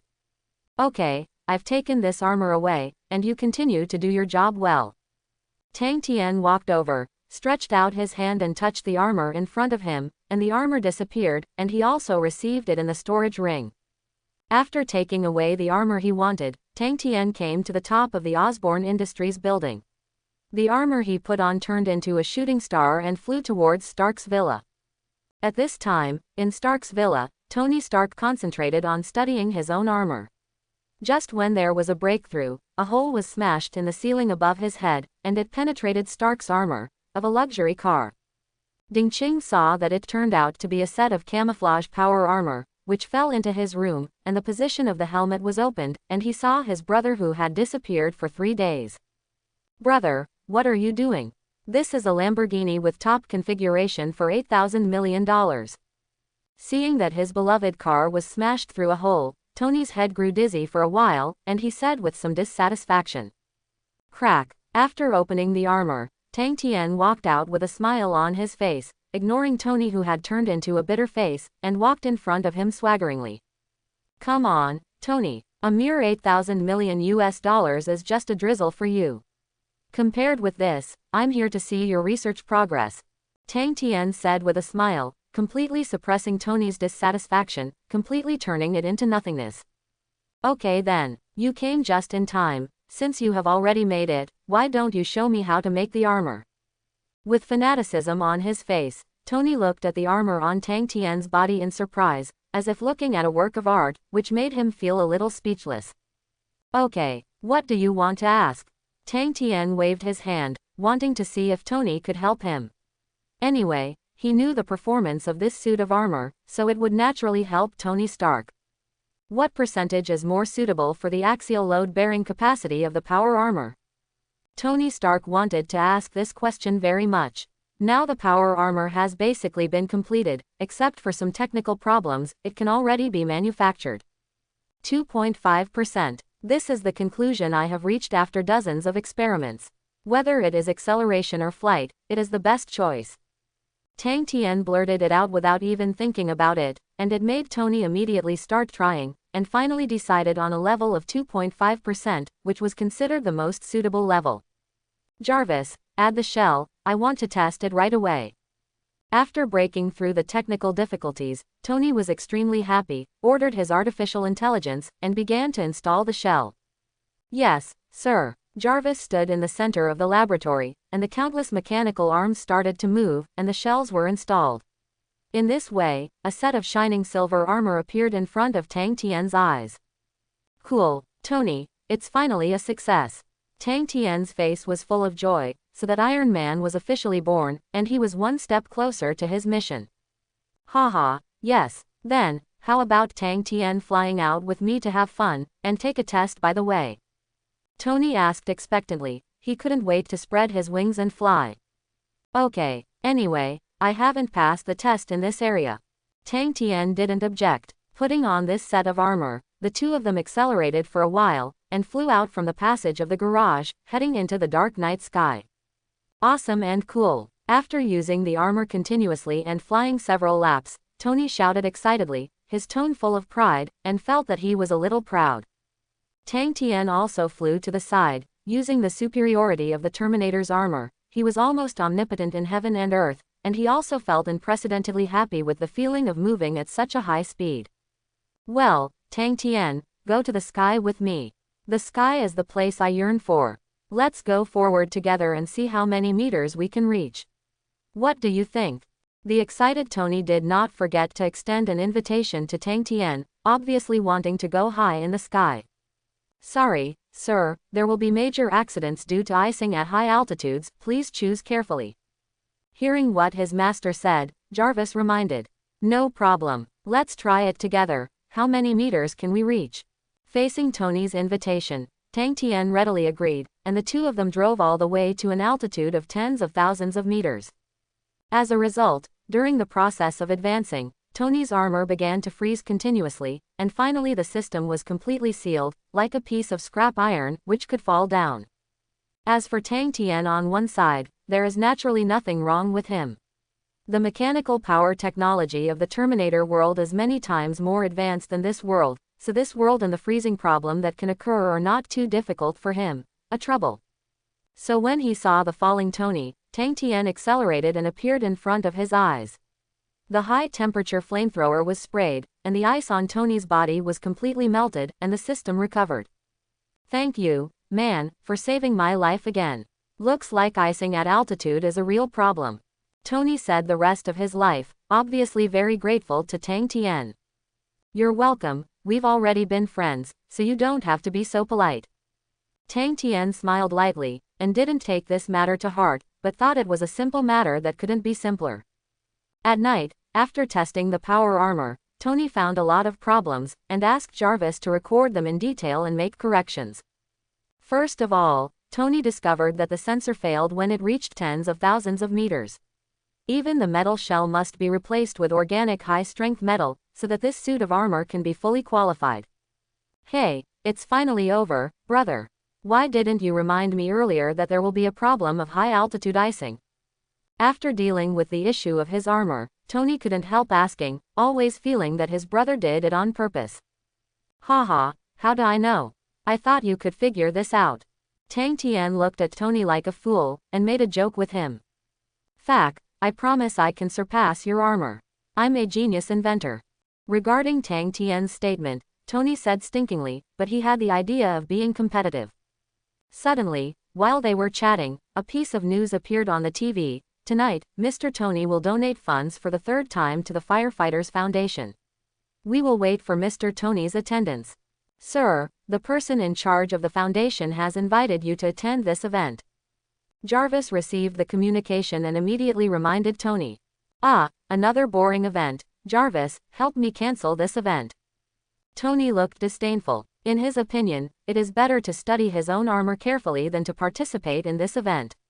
Maybe it will be possible to succeed in this way. Wait, Tony, you should accept this event. You have been at home for too long, and people who don't know think you have fallen into social phobia. Tang Tian shook his head, with a serious face, and suggested very seriously. Brother, since this is your opinion, then, I decided to obey. Regarding Tang Tian's suggestion, Tony thought about it for a while and decided to accept his kindness. Anyway, it was not too difficult a choice for him. Very good, let's go, surprise them. Tang Tian smiled slightly, and directly took out a suit, ready to change into this suit, and followed Tony to participate in this event. At 10 o'clock in the evening, the special car that Tang Tian and Tony took came to the door of a 5-star hotel, and the door opened, and Tang Tian and the two of them walked down slowly. As soon as they entered the hotel, they found that there was a huge crowd of people here. Many high-level executives and businessmen from all walks of life began to chat carefully. However, after Tony appeared, almost everyone was in an uproar. In particular, countless young and beautiful women looked at Tony as if they were looking at prey, and they showed charming expressions one after another, trying to attract Tony's attention.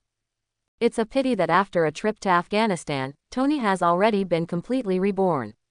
He doesn't care about these women's sneaky glances, and finds a place for everything and sits quietly. Arriving at the scene of the event, Tony generously called for 2 glasses of vodka, gave each of them a glass, and quietly watched the event in front of him. It's a boring event. Maybe these people, except you, brother, want to curry favor with me. Tony didn't care, took a sip of the spirits, and said thoughtfully with an inexplicable expression on his face. Maybe. That's life, isn't it? Tang Tian drank a glass of wine casually, and said nothing more. At this time, when the two of them were chatting with each other, a black-haired man slowly walked over and looked at Tang Tian in front of him. Sir, don't mind having a chat. Let me introduce myself. My name is Frank, or it would be better to call me Punisher. As soon as he sat down, a magnetic sentence appeared next to his ear. When he turned his head, Tang Tian spotted the Punisher and raised his wine glass to signal him. Hey, is this guy your friend? Why haven't I heard of it? Tony frowned, with a look of displeasure on his face. He always felt that there was an annoying aura about this guy. It seemed to be a kind of evil spirit, or a kind of coldness, which made Tony very unhappy, and looked at this guy suspiciously. Forget it. Then I'll go talk to him first. Tony, you can do it here. Tang Tian bowed his head and smiled, and after giving an order, he followed the Punisher and left the place, found a secluded place and sat down. When they came to a quiet place, the Punisher looked at Tang Tian, and Tang Tian also looked at him. The two just looked at each other without saying a word. I'm sorry, Mr. Tang Tian. The fight with Jin Bing some time ago left you lying in the hospital. It was my negligence for a long time. Please forgive me. The Punisher apologized sincerely, with a very upright attitude. It seemed that he was not here to amuse him. Oh, to be honest, I was really surprised. Originally, I decided to go to Mr. Frank, but I didn't expect that you came to find me by yourself. There is such a decision. Tang Tian was very strange.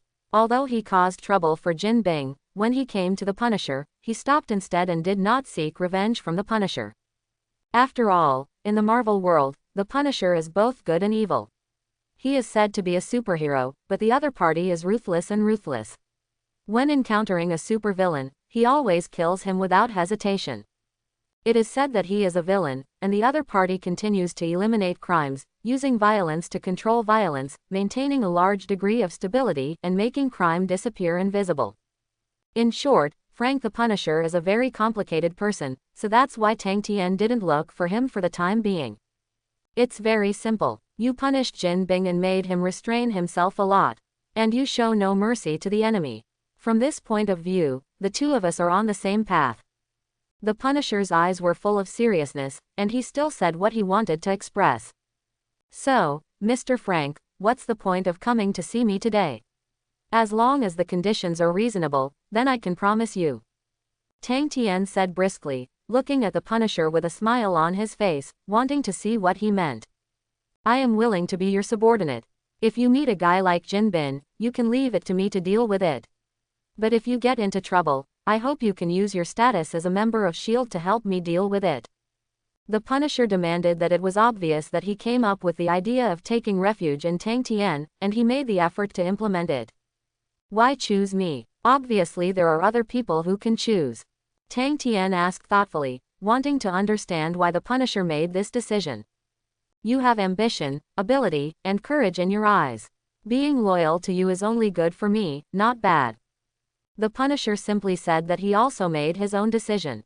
Okay, I promise you, you will be one of my subordinates in the future, and if you want to eliminate those supervillains, I will help you achieve it. Tang Tian nodded. He was quite surprised by the Punisher's allegiance, but it's not surprising.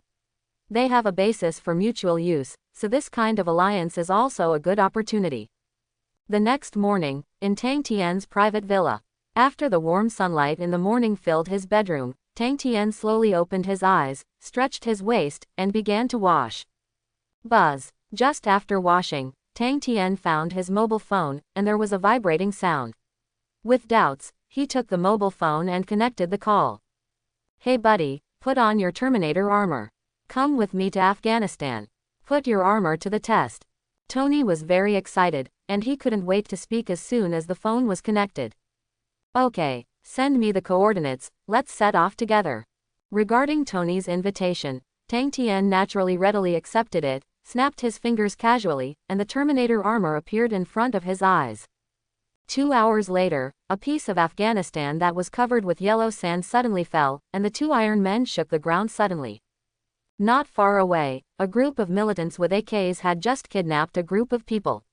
Before they left, they saw a shocking scene in front of them.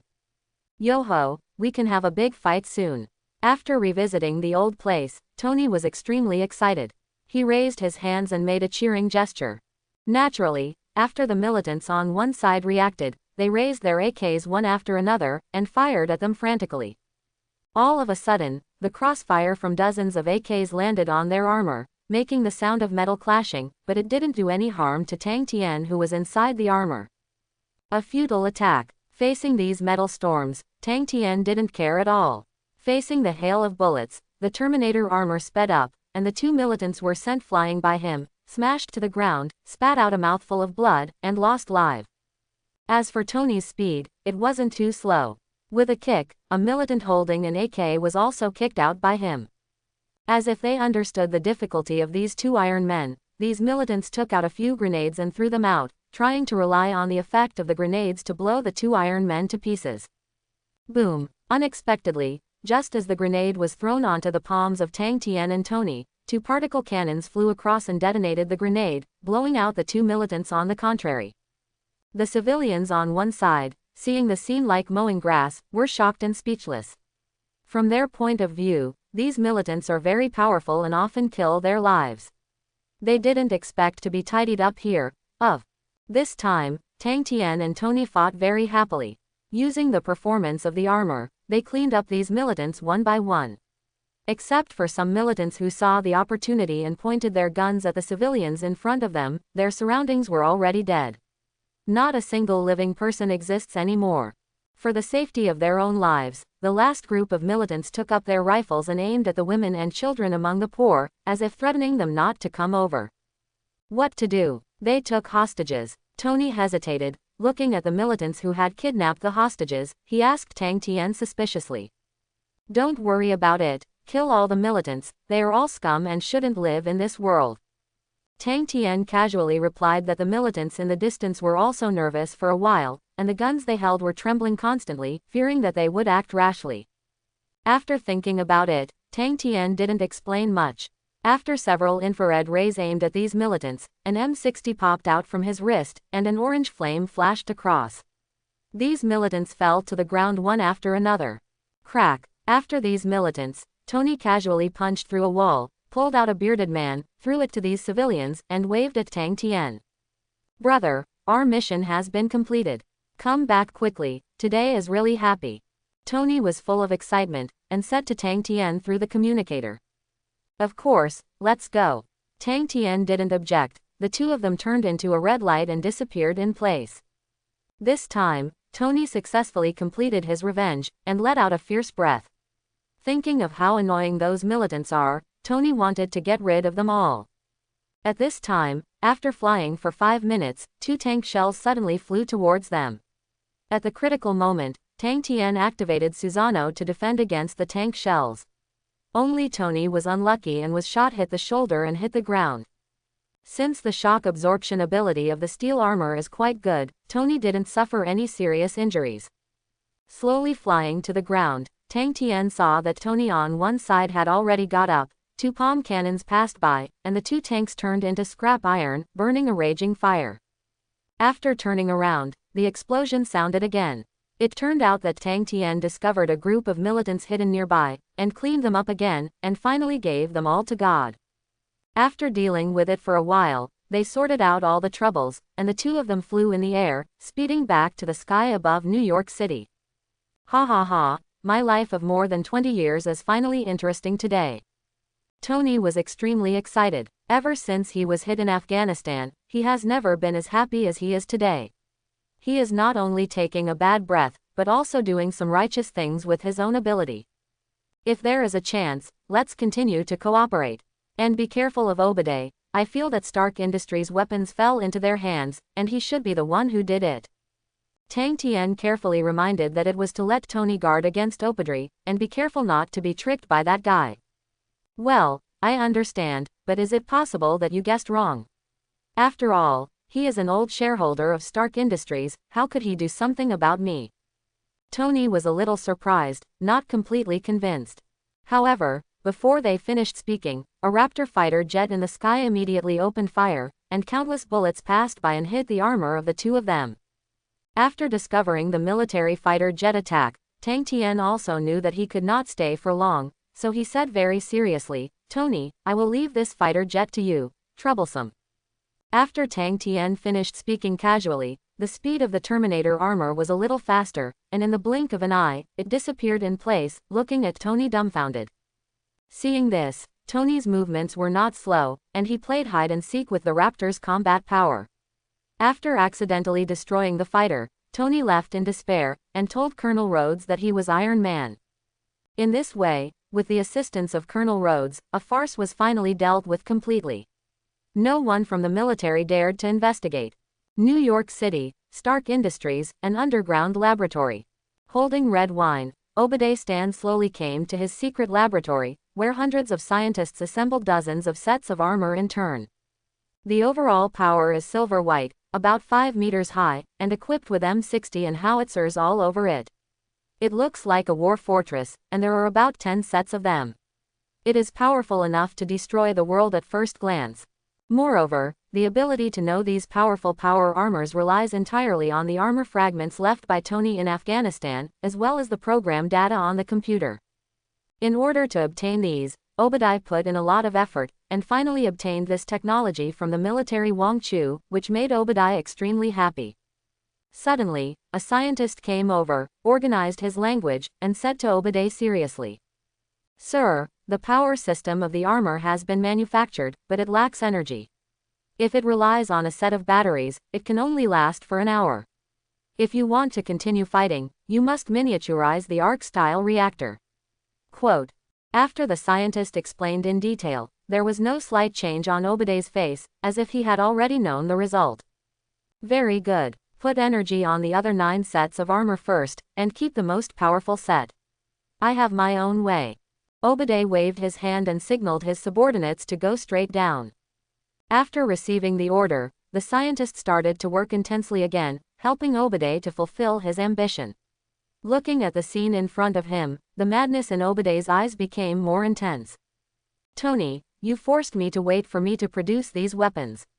Maybe the military of the United States will cooperate with me and become a loser." Obadiah said carefully, and slowly left the underground laboratory, as if he wanted to return to the ground. On the other side, in Stark Industries, Pepper Potts came to Tang Tian, his eyes filled with anxiety, as if he wanted to ask him for something. "What's the matter, Potts? We can be regarded as acquaintances. If you have anything to ask, please tell me directly." With a calm expression, Tang Tian waved his hand. He just wanted to see what little Pepper Potts was looking for, so he wanted to ask carefully. "Oh, it's like this. I have already found out that Obadiah has some phone calls with Afghanistan. So I want to enter his office and copy the evidence inside. I hope you can help me buy it for a while." Little Pepper said seriously, "It is enough to prove that this matter is easier than imagined, so I want to rely on his help." "Okay, then it's not too late, let's go." Tang Tian agreed without hesitation, since it wasn't too difficult for him anyway. Not long after, they arrived at the door of Obadiah's office. Pepper Potts took the mobile hard drive and walked over quickly.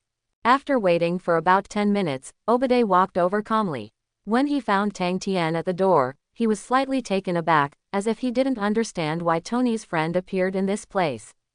However, Obadiah didn't think much, just wanted to go in. Before he took a few steps, Tang Tian grabbed his clothes, and with a direct force, Obadiah was slammed to the ground by him. Boom! Tang Tian casually threw Obadiah onto the wall, and his head became dizzy. Within 3 seconds, Obadiah's eyes were extremely angry, and he used a vicious look at him. "You fool, how dare you treat me like this? Don't think you're Tony's friend, so I won't care about it." Obadiah was extremely angry. After getting up from the ground, he drew out his pistol and pointed it at Tang Tian. Obadiah also looked extremely disgusted at this guy who dared to attack him. "Hee, Obadiah, is there any need to be angry? I just greeted you, and you should feel happy," Tang Tian said with a nonchalant smile, and snapped his fingers lightly, and Obadiah felt his hand lighten, and the pistol disappeared like this. Obadiah's eyes froze for a moment, as if he hadn't expected such a result. "What do you want to do?" Obadiah, who felt a little weird, couldn't help asking. "Of course, to expose you, a conspirator, why you cooperated with militants in Afghanistan to hurt your friend's son." Tang Tian's tone was neither salty nor weak, and there was a vague sense of oppression, which made Obadiah's face change, and just as he was about to say something, he kicked Obadiah away. Before waiting for Obadiah to speak, Tang Tian continued to say in a disdainful tone, "I think you must say that I have framed you again, but unfortunately, I just doubt you. What can you do to me?" After saying this, Tang Tian stepped on his face and crushed it hard, causing Obadiah's face to deform completely. Enough. After being trampled on the face, Obadiah was on the verge of rage. He pushed Tang Tian's foot away, and looked at him with murderous eyes. "Dare to come here without proof, and beat and kick me, do you really think I dare not do anything to you?" Obadiah looked at Tang Tian in front of him with a bloodthirsty gaze, and said extremely furiously. At this moment, under Tang Tian's coquettish operation, Obadiah had already lost his mind, and even his relatively deep city mansion was completely useless. Ha ha! Hearing Obadiah's words, Tang Tian's mouth revealed a trace of disdain, and he stepped on Obadiah's face again, making the back of his head in close contact with the wall. Perhaps, for Tang Tian, stepping on his face must be done ruthlessly. Anyway, Tang Tian has already decided to tear himself apart, so why not speed up his plot and let him complete the task by the way, so such a provocation is the best choice. "That's enough. I admit that what I did may be a little wrong, but you have to show evidence. If you don't stop, I think I'll call the security guard over." Obadiah roared at the top of his voice. His eyes were full of fear. He felt that that guy was like a hob, and it was impossible for him to take any advantage. At this time, after Obadiah finished shouting, Pepper Potts came out of the office, came to Tang Tian, and looked at them with surprised eyes. "Oh, what's the matter? Is there some misunderstanding between the two of you?" Looking at the scene in front of him, Pepper felt extremely happy, and asked pretending to be concerned. "No, it's nothing. I just had a misunderstanding with Mr. Obadiah." "Well, let's go first. Let Mr. Obadiah be quiet for a while." Tang Tian didn't say much, and left with Pepper Potts. On the way, Tang Tian turned his head to look at little Pepper, wanting to see if her progress had reached her expected goal. "Potts, have you got the information? Is it enough to send that guy Obadiah to prison?" Tang Tian looked forward to it, and asked with some concern. "Of course, it's enough for him to sit in prison. I won't let him go easily this time," Pepper Potts said in disgust when he thought of the content of their transaction. "By the way, this is a call from S.H.I.E.L.D., saying that I discovered Obadiah's secret. They should send someone to arrest Obadiah. You have to be careful to prevent Obadiah from jumping over the wall in a hurry." Tang Tian handed over a business card. Bozy nodded, and quickly started his own actions. Not far away, after being beaten up by Tang Tian inexplicably, Obadiah's eyes were also full of incomparable resentment, and he swore that he and Tang Tian would not live together. In particular, after returning to the office, he found the traces of the download inside, which completely made Obadiah make up his mind to use the Steel Legion he created to seize everything he wanted. In New York City, in Stark's private villa, a black car stopped steadily, and Obadiah got out of the car with a cold look in his eyes. This time, Obadiah is going to put all his eggs in one basket and go to Stark's house, preparing to seize Tony's reactor. One is to kill Tony, and the other is to provide powerful energy for his armor. For Obadiah, he may be doomed this time, and he can only put all his eggs in one basket. Otherwise, if these evidences fall into the hands of S.H.I.E.L.D., then he will definitely not be able to escape the fate of being imprisoned. Arriving at Tony's villa, Obadiah opened the door with the key, came slowly, was sitting on the sofa behind Tony, and took out the nerve paralysis device, which was placed on his neck, gently one click. In a blink of an eye, Tony felt a strong sense of paralysis, his body was unable to move, his eyes were wide open, as if he didn't know what happened.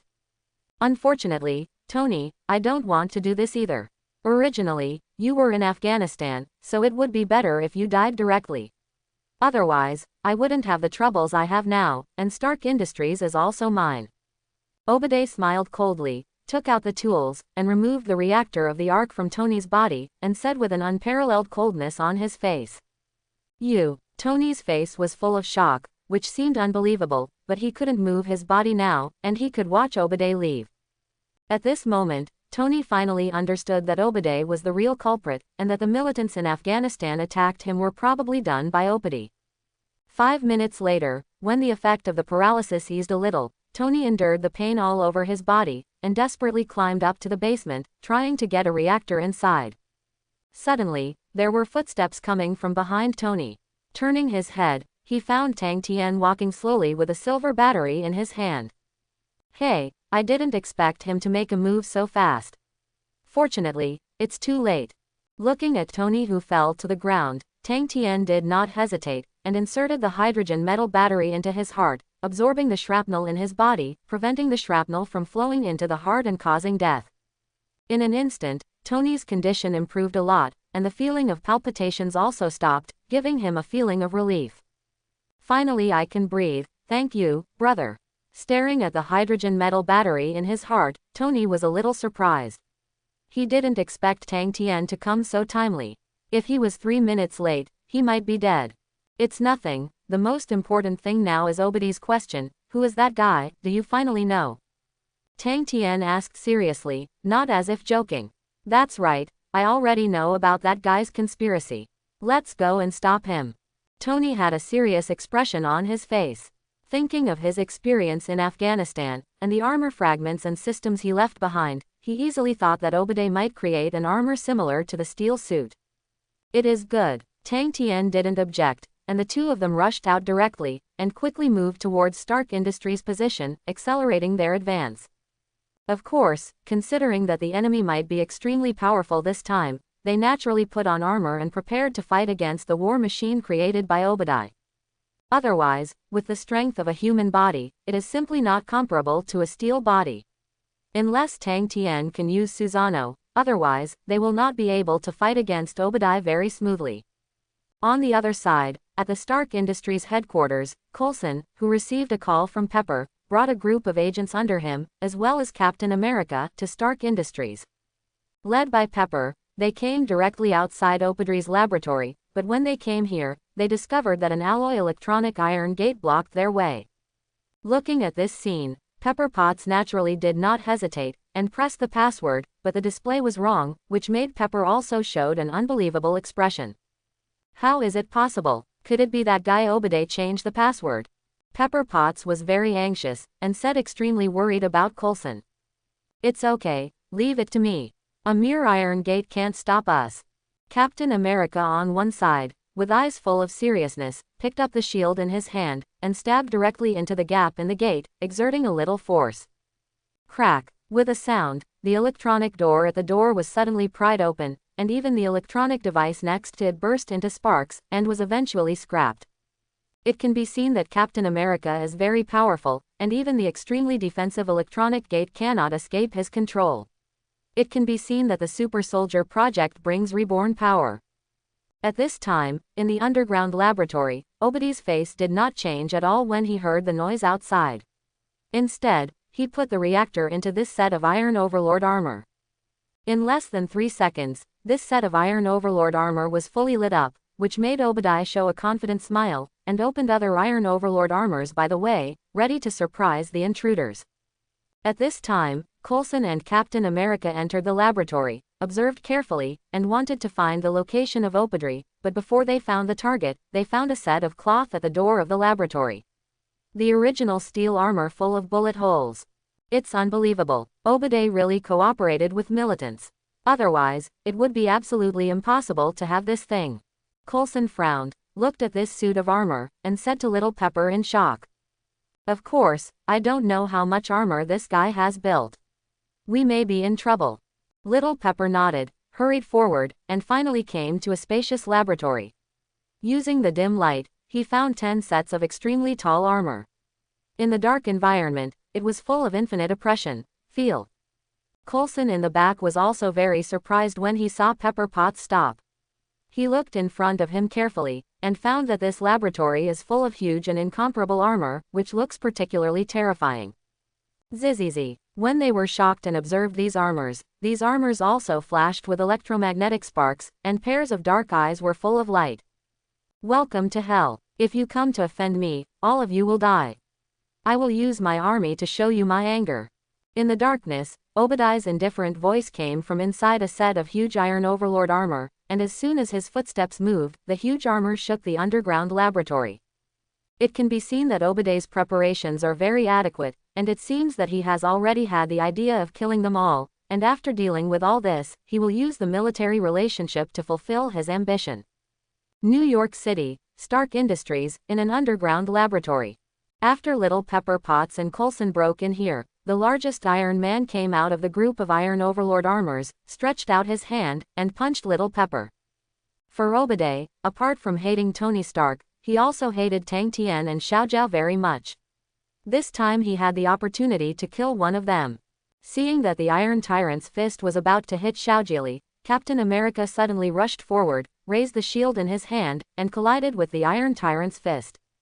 In an instant, the strong reaction force directly sent Obadiah several meters away, hindering Obadiah's revenge on Pepper. Old antique, how dare you block my plan, I will punish you. After being thrown out by the bullet, Obadiah naturally recognized Captain America, so he became ruthless and manipulated the other 9 robot armors, raised their Gatling guns one after another, and aimed at them.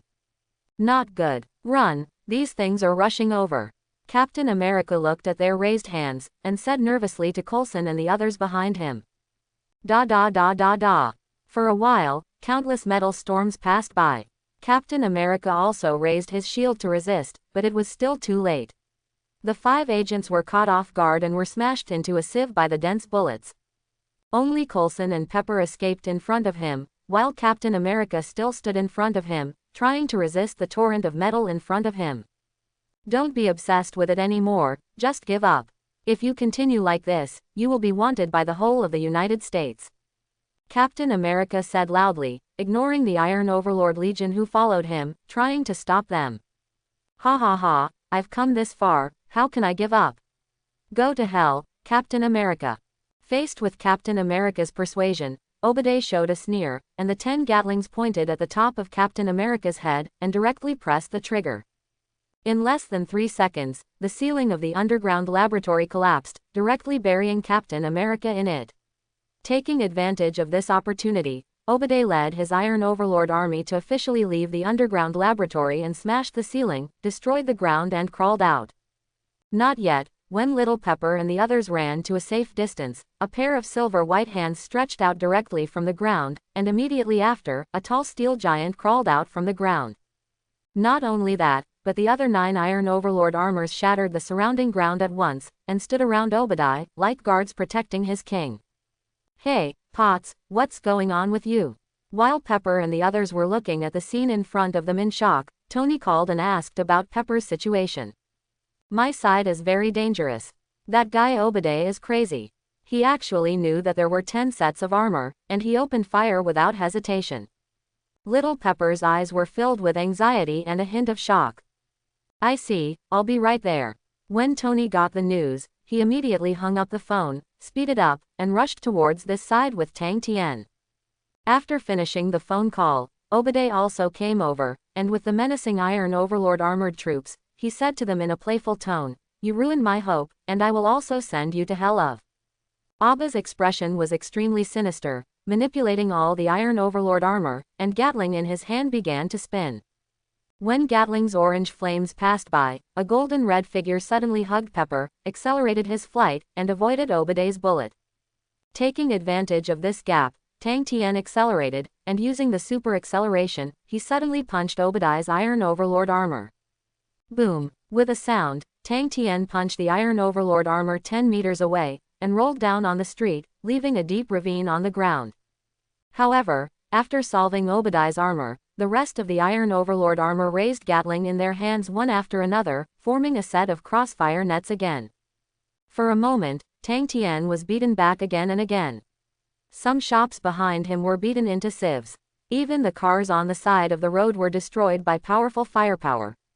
It can be seen that the opponent's firepower is powerful, far exceeding imagined. Susano. Facing the Iron Overlord Legion far beyond the plot, Tang Tian also felt the pressure, and immediately activated the Susano.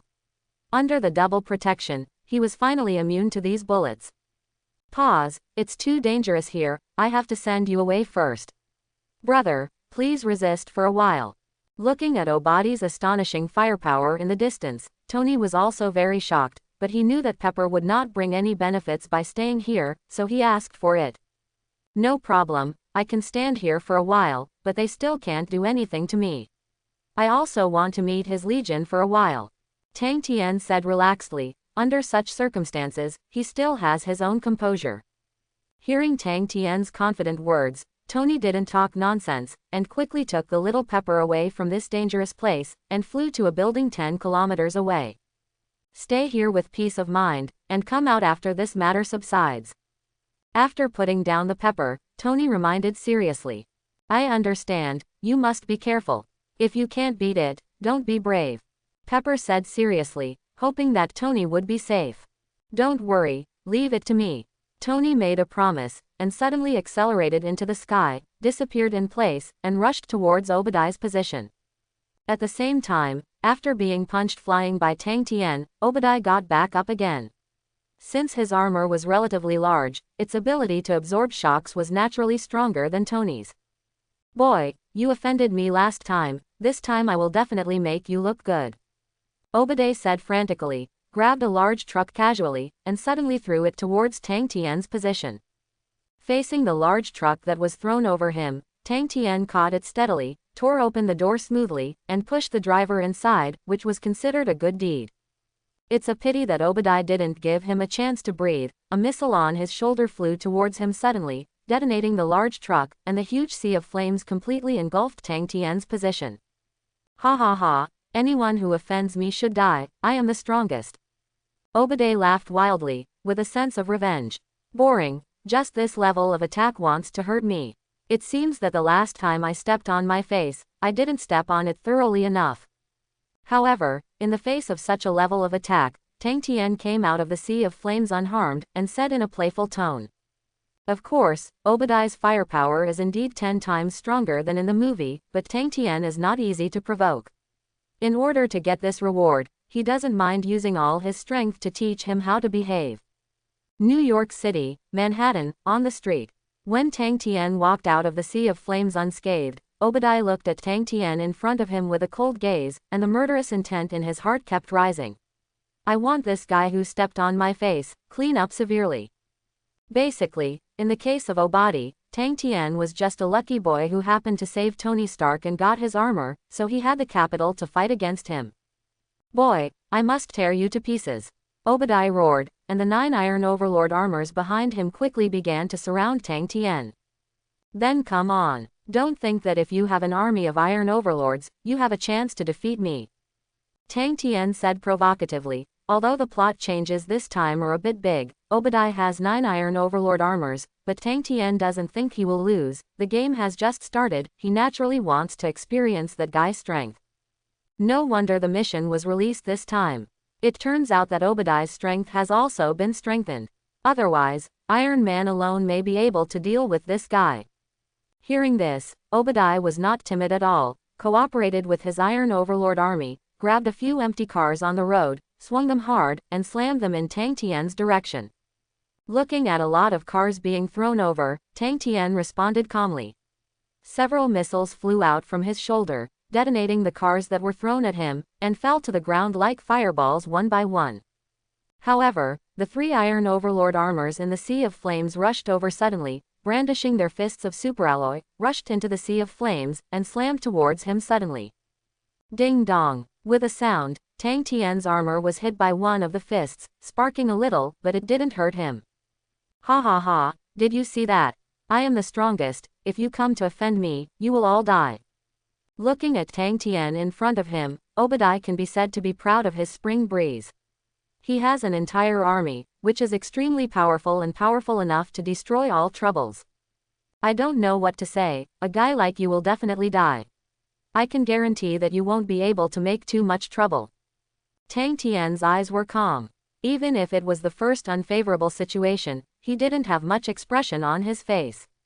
He continued to provoke with the armored speaker. HMPH, dead duck, you offended me with your stubborn mouth. You will never end well. Obadiah sneered, and manipulated the Iron Overlord army around him, trying to teach Tang Tian a harsh lesson, and finally tortured him to death. Suddenly, just as Obadiah was getting ready, a vigorous figure appeared on the distant building, which made Obadiah suspicious, and turned his head to look. As a result, Spider-Man, wearing a red and blue battle suit, suddenly landed on a car, raised his chin, and watched the battle between them. Spider-Man, what are you doing here? Go back quickly, this is not a place for you to interfere. Obadiah said to Spider-Man in front of him in a roaring tone. I'm sorry, I'm the policeman of this area, guarding the safety of this area, and you are not allowed to cause damage here, otherwise, I will stop you. Spider-Man didn't care about the change in the atmosphere at all, instead he said to Obadiah jokingly. Anyone who intervenes in this matter will die. I will absolutely not allow any existence that threatens my status to still live in this world. Obadiah smiled coldly, and hundreds of small missiles were transformed from the arms of the Iron Tyrant Legion, like celestial maidens scattering flowers, and they attacked Zheng Tangtian and Spider-Man positions respectively. Oh, it's really troublesome. I didn't expect to avoid missiles when I first came here. A trace of helplessness appeared in Spider-Man's eyes. Using the spider silk launcher, he glued the manhole cover, and shot a few missiles out. Relying on his excellent spider sense, Spider-Man still easily dodged all these missiles, and did not let these missiles hit him, causing a violent explosion. As for Tang Tian's calm response here, the particle cannon and missiles were used together, and the incoming missiles were blown up one after another. In the end, Tang Tian was intact and did not cause any serious harm to him. Ha ha ha, boy, your armor has improved pretty well. But I have a whole army, and you are destined to be killed by me. At this moment, Obadiah was extremely arrogant, feeling that no one could stop him, even if the military sent tanks and cannons, they might not be able to defeat his steel army. Hearing Obadiah's words, Tang Tian also showed a sarcastic smile in his eyes. In fact, he has a way to solve Obadiah, but it will take some time. In addition, the number of the Iron Overlord Legion is really too much. If left alone, it will definitely cause unpredictable damage to the entire city. The so-called superheroes, but that's all. There is no need for heroes in this world. Even the combination of the two of you will definitely not be able to defeat me. Obadiah said frantically. Tang Tian and Spider-Man were not intimidated, and quickly came to him, taking advantage of the trend of siege, and began to encircle the Iron King's army. Lightning. Facing Obadiah's words, Tang Tian was not polite at all. He aroused the power of the thunderous fruit, and a lightning ball smashed at Obadiah at a speed exceeding the speed of sound. Whoosh. However, Obadiah's reaction was not slow either, and he released a missile, which detonated the lightning ball, preventing the ball of lightning from falling on him. Did you see it? The game is just starting now, let me give you an interesting bomb. After stopping Tang Tian's plan, Obadiah said frantically, a huge aerial bomb popped out from his right shoulder, and he launched it without thinking. Because the aerial bomb was very powerful, it blew up a radius of 50 meters into ruins, so Obadiah didn't approach at all, and watched as the aerial bomb approached between them. At the critical moment, just when Tang Tian was about to activate the Susano, a high-speed moving figure suddenly raised the aerial bomb, threw it into the sky with all his strength, and a particle cannon passed by. Boom! With a sound, the bomb was directly blown up by Tony, who rushed over, and a handsome landing posture appeared directly in front of their eyes, which looked cool. For a moment, Tang Tian's expression was extremely interesting, wondering if Tony was stupid. He was still playing handsome during the battle, he really was a playboy. Yo, brother, and Spider-Man, thank you. Now let's deal with that fool.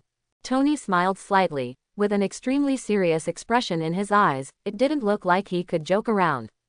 No problem, be careful, this guy jumps over the wall in a hurry, this guy has an armored legion, we must be careful, otherwise it will be troublesome.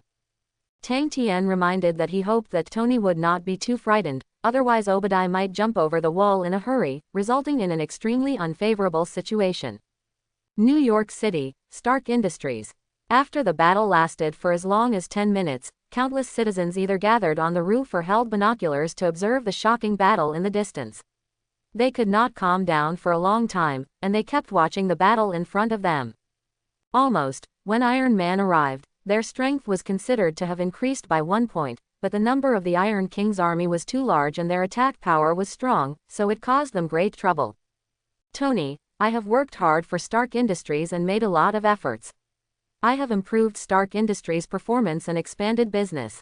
Why can't I become the chairman?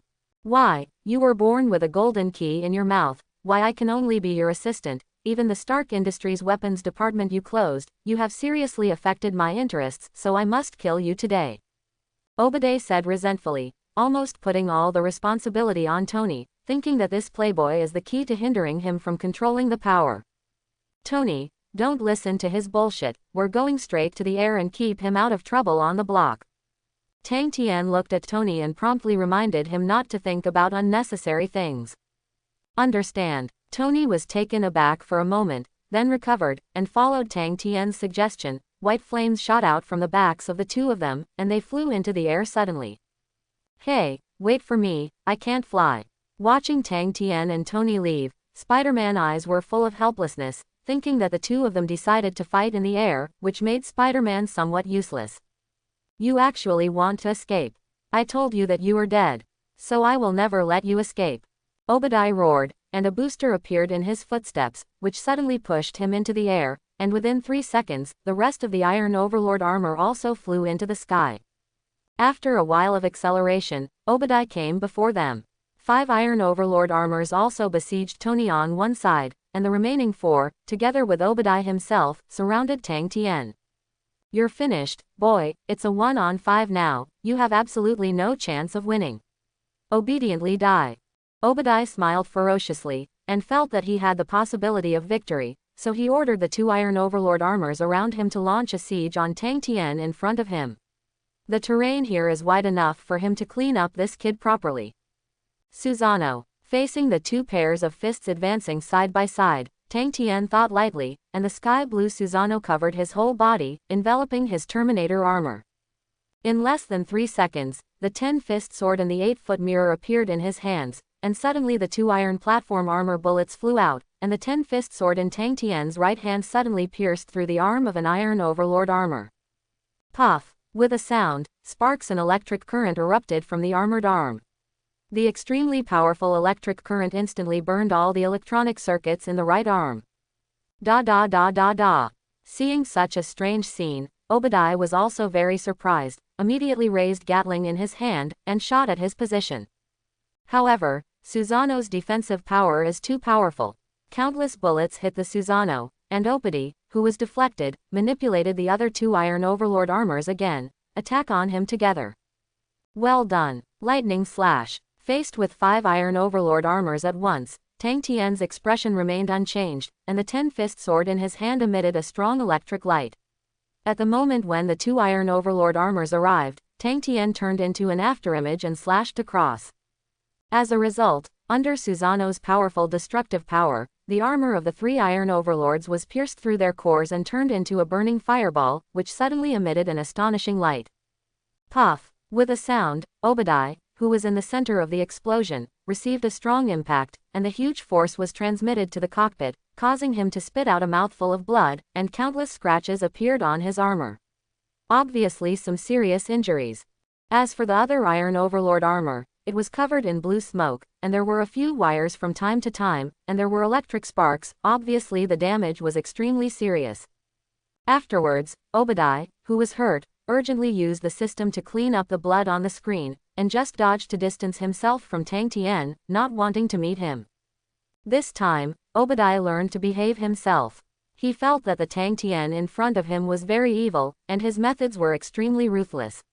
Also hurt a little.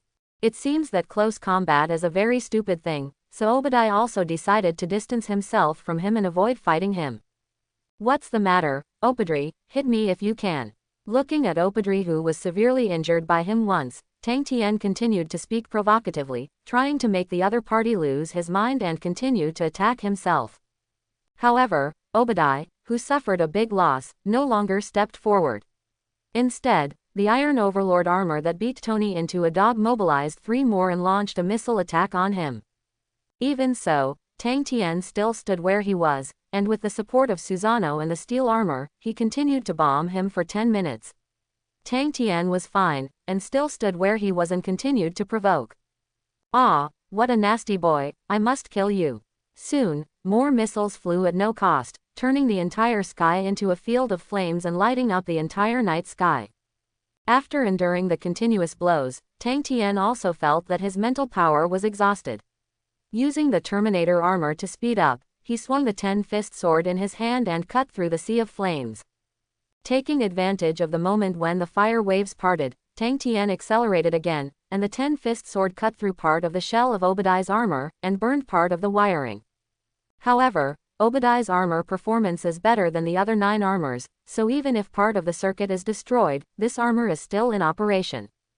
After destroying the Iron Overlord armor again, Tang Tian didn't hesitate, and came to Tony and helped him resist the 2 Iron Overlord armors. By the way, looking at the pitted shell on his body, he spoke speechlessly. I said, brother, can't you use some strength? You were beaten so badly by them. Tang Tian teased for a while, feeling that Tony really surprised him. Ah, there is no way, I am not you, there is no way, 1-on-5 can still win. Tony couldn't help complaining, thinking that Tang Tian's combat power was too strong, far surpassing that of human beings. Okay, stop talking nonsense. Our battle has just begun. Now, shall we find a way to drive this guy into the ground and give him an end? Tang Tian reminded slightly, and made a plan. Tony also nodded and agreed to the plan. At this time, above the ground, while Spider-Man was waiting idly, Captain America, who climbed out of the underground laboratory, also looked at Spider-Man beside him in surprise, and then raised his head to look at the position of the sky. It seems that they are fighting fiercely in the sky. After they fall, it is my time to make a move. Captain America on one side stood by with a shield in his hand, wanting to join this tragic battle. After a big battle between Obadiah and Tang Tian, he was beaten up all over his head, and even 3 Iron Tyrant armors were destroyed, which can be described as very miserable. Now, Obadiah didn't even dare to approach Tang Tian at a distance of 3 meters, for fear that this guy would use some tricks to create an extremely unfavorable situation, so the gain outweighed the loss. Obadiah, get out of here, and get out of jail. Otherwise, there's nothing but death. After fighting for a long time, Tang Tian was also a little impatient, and couldn't help threatening, hoping that this guy could get out of trouble. Ha ha ha, I've come this far, how can I give in? Unless you step on my dead body, I will never stop. Obadiah said viciously, showing his determination and will. Sit in prison. What are you kidding? Even his own armor has been damaged by less than half, but he still has fighting power, and these 2 guys can easily solve it from time to time. Very well, you asked for this, so I should send you on your way. After finishing speaking, Tang Tian's Susano exuded an extremely strong force, and strong lightning covered the Susano, which began to cause changes in the clouds and the sky. Brother, what are you going to do? Do you need my help? Tony looked at a large piece of dark clouds around him, which began to gather, with a hint of surprise on his face, staring at Tang Tian in front of him, and asked carefully. No, this move of mine has a wide range. Before I make a move, you have to escape for a certain distance, otherwise, you won't be able to escape after the lightning falls. Tang Tian carefully reminded him that he didn't want Tony to be affected by his trick. This time, Tang Tian is going to use the move of Lei Ying. As the top ability of the Thunderous Fruit, it is Enel itself, and the unique move that can only be released through the Arc spaceship. When he is in the state of Susano, it can also be perfect. Use this trick. Moreover, this move is very destructive. If you are not careful, even Tony may die directly. This is very possible. Okay then, I understand, I will escape in time, please rest assured. Cold sweat was left on Tony's face, and he felt that his brother's use of unscientific power was really terrible. Even such high-tech gadgets might not be able to resist his powerful power. After thinking about it, Tony obediently flew towards the distance. At this time, the dense clouds in the sky had already gathered, and from time to time, there were traces of lightning, a burst of destructive power, from which it also exploded. Seeing Tony disappear, Obadiah was not moved at all. He knew that Tang Tian would stare at him at any time and would not let him escape, so Obadiah simply stood where he was alone, wanting to see what tricks is this guy playing. Obadiah, let me ask again, are you willing to surrender? This is your last chance. Tang Tian said threateningly, as if he had no patience at all. Haha, anyway, I will never surrender. Obadiah laughed loudly, still not ready to give in, nor was he ready to repent at all, so he retorted forcefully. Then go to hell. Secret skills, Lei Ying. Looking at this guy, Obadiah, who didn't give face at all, Tang Tian was also angry. Countless dark clouds gathered, and violent lightning kept roaring. Under the light of the thunder and lightning, the sky shone incomparably. Immediately afterwards, the bucket-thick lightning stream bombarded the Obadiah area in an indiscriminate manner. Not good. Looking at the dense minefield in front of him, Obadiah was also frightened, his face turned pale, and he used his armor to avoid it in time, and blocked the 6 iron Overlord armors in front of him to prevent any damage to him. However, Lei Ying's speed was really too fast. The extreme speed brought by the extreme light suddenly smashed on the iron Overlord armor. In less than 3 seconds, a blue explosion was directly formed. Under the strong lightning shock wave, Obadiah was directly smashed into the air, and even the last 6 armors were destroyed, and 5 of them were destroyed together. Generation fell to the ground. After Obadiah's extremely fast fall, he had a close contact with the ground. Fortunately, his armor was relatively thick, and after falling from a high altitude to the ground, he still maintained great combat effectiveness. Tony on the side looked at the scene in front of him dumbfounded, and was very surprised that Tang Tian, alone, beat me and Obadiah's Iron Overlord army into dogs. Even, an extremely powerful skill destroyed most of the Iron King's army. This terrifying power was so powerful that Tony felt a deep admiration. So, Tony flew in front of Obadiah, not forgetting to look at this guy with a mocking tone, and looked at him with a sneer and irony. Obadiah, you are finished, and your army is also finished, and I will clean up it immediately. Tony looked smug, and felt that he had the chance to win, so he stimulated Obadiah and let out a fierce breath. Hearing Tony's words, Obadiah's eyes were also full of strong hatred. Without any hesitation at all, he manipulated the last Iron Overlord armor and ran towards the nearest block in the distance. By the way, Obadiah raised the Gatling in his hand, aimed at the street in the distance, and opened fire almost without hesitation. Da da da da da. The dense firepower of the 2 armored vehicles swept across, and the surrounding citizens were accidentally injured if they did not evade in time, and even the vehicles were damaged a lot, causing the surrounding citizens to scream and leave here. At this time, Tang Tian, who had released Lei Ying, looked at the scene of escaping on the ground with shock on his face, and quickly came in front of Tony. Tony, what's going on here? How did he get into this area? Despite the dense crowd, Tang Tian was still very vigilant, and couldn't help asking Tony, thinking that he might not have handled this matter well. He's crazy. I said something to him casually. I didn't expect this guy to come here to fight. It's going to be bad. Tony explained helplessly, really wanting to slap his own stinking mouth hard. Did he think that Obadiah was so determined to come here to cause huge damage? Ha ha ha, even if I die, I will drag a block of people to be buried with me. You forced me to do this, and I will make you pay the price. In the armor, Obadiah's face had been smashed into a pig's head. He frantically raised the Gatling in his hand and aimed at the citizens in the distance, his eyes were extremely fierce. Just when Obadiah was completely insane, Spider-Man and Captain America also rushed over, ready to stop this guy from wreaking havoc, so as not to cause more trouble. On the streets of New York City, Obadiah ran wildly all the way, and came to the vicinity of Times Square, where he was going to kill Tang Tian and Tony, and let them do it for him. Things to regret. When he raised the Gatling in his hand and looked at the crowd running hurriedly in the distance, he controlled the weapon in his hand and released a round of metal storm. Ding dong. Fortunately, at the moment when Obadiah fired indiscriminately, Captain America rushed to him immediately, threw out the shield in his hand, and completely blocked Gatling's firepower net. By the way, using the cutting power of Zhenjin, he destroyed Gatling on Obadiah's right wrist at once, preventing him from attacking civilians and weakening his firepower. Buzz. For the terrifying Iron Man, the New York City Police Department immediately dispatched elite forces. 2 armed helicopters also flew in front of Obadiah suddenly, and several missiles suddenly landed on the Iron Overlord armor. There was another burst of violent explosions, and the flames spread suddenly, but Obadiah ignored the scorching flames and rushed out of the flames, like a ghost in hell.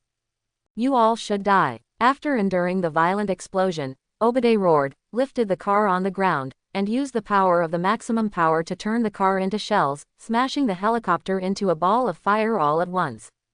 As for whether the other helicopter was in favor, Obadiah did not let it go, and directly picked up a light tube, turned it into a javelin, and destroyed the 2 helicopters. After destroying 2 helicopters in a row, Obadiah was about to continue destroying all around when a figure landed in front of his eyes, and the armored helmet was opened, staring at him with a pair of indifferent eyes.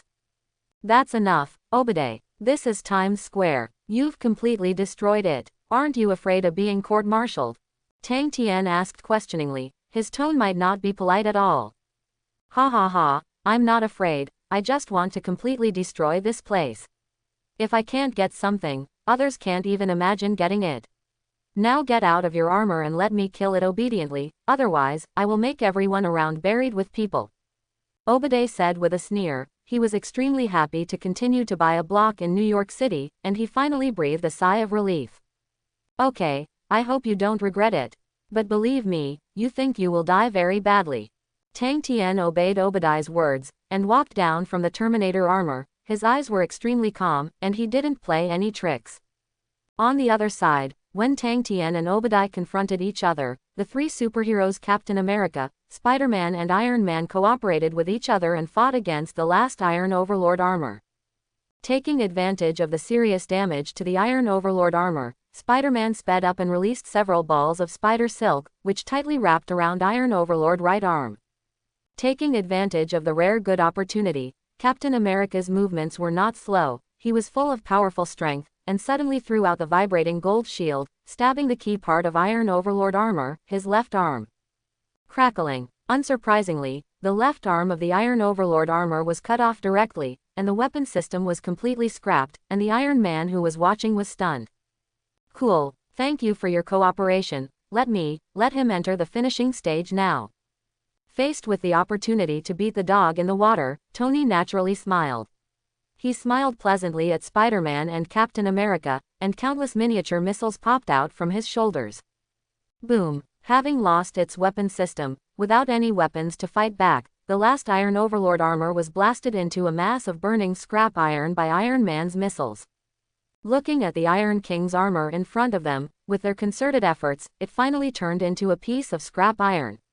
Spider-Man and Captain America also secretly heaved a sigh of relief, feeling that this trouble was finally dealt with. Otherwise, if the Iron Overlord Legion is allowed to wreak havoc here, it is estimated that it is possible to destroy 3 or 4 blocks in a row. Under the attack of this kind of war weapon, it is estimated that few places will be stimulated. At this time, Obadiah, who was not far away, saw his last armor being torn to pieces by these 3 superheroes, and the corner of his mouth twitched violently. After thinking about it, Obadiah decided to put all his eggs in one basket and catch Tang Tian in front of him, so as to threaten Tony and Captain America, so as to achieve a strategy to make them not act rashly. Just do what you say. Step on the Iron Bully armor with both feet. The huge force, even the ground is a little sunken, but Obadiah didn't care about it, stretched out his huge hand, trying to grab Tang Tian in front of him as a hostage. Perhaps sensing the movement here, Captain America and Iron Man turned their heads to take a look, but they discovered it in a shocking scene. Without hesitation, they wanted to rush over directly to save Tang Tian, who had no protection, and prevent him from becoming Obadiah's hostage. At this moment, time seemed to freeze, but Tang Tian's expression remained unchanged. Looking at the big silver hand stretched out in front of him, he smiled contemptuously, and his eyes suddenly turned into kaleidoscope Sharingan. Amaterasu. When the big silver-white hand stretched out, a black flame enveloped Obadiah's armor and burned desperately. The black flame was extremely hot, and the super alloy casing was burned red within a short time, turning into hot molten iron. Obadiah, who was in the driver's cab, was also sweating all over, with panic in his eyes. As if feeling that the time was almost up, Tang Tian unhurriedly opened the Susano, and with a wave of the 10-fist sword in his hand, he sliced open the almost melted iron Overlord armor like cutting tofu. Stretching out his hand, Obadiah was pulled out by him like a little chicken, and he threw it on the ground fiercely. Looking at his face like a pig's head, Tang Tian was in an extremely good mood. Immediately afterwards, Captain America, Iron Man and Spider-Man rushed over together, and when they found Obadiah, who was burned all over and had a miserable face, he couldn't help giving Tang Tian a thumbs up.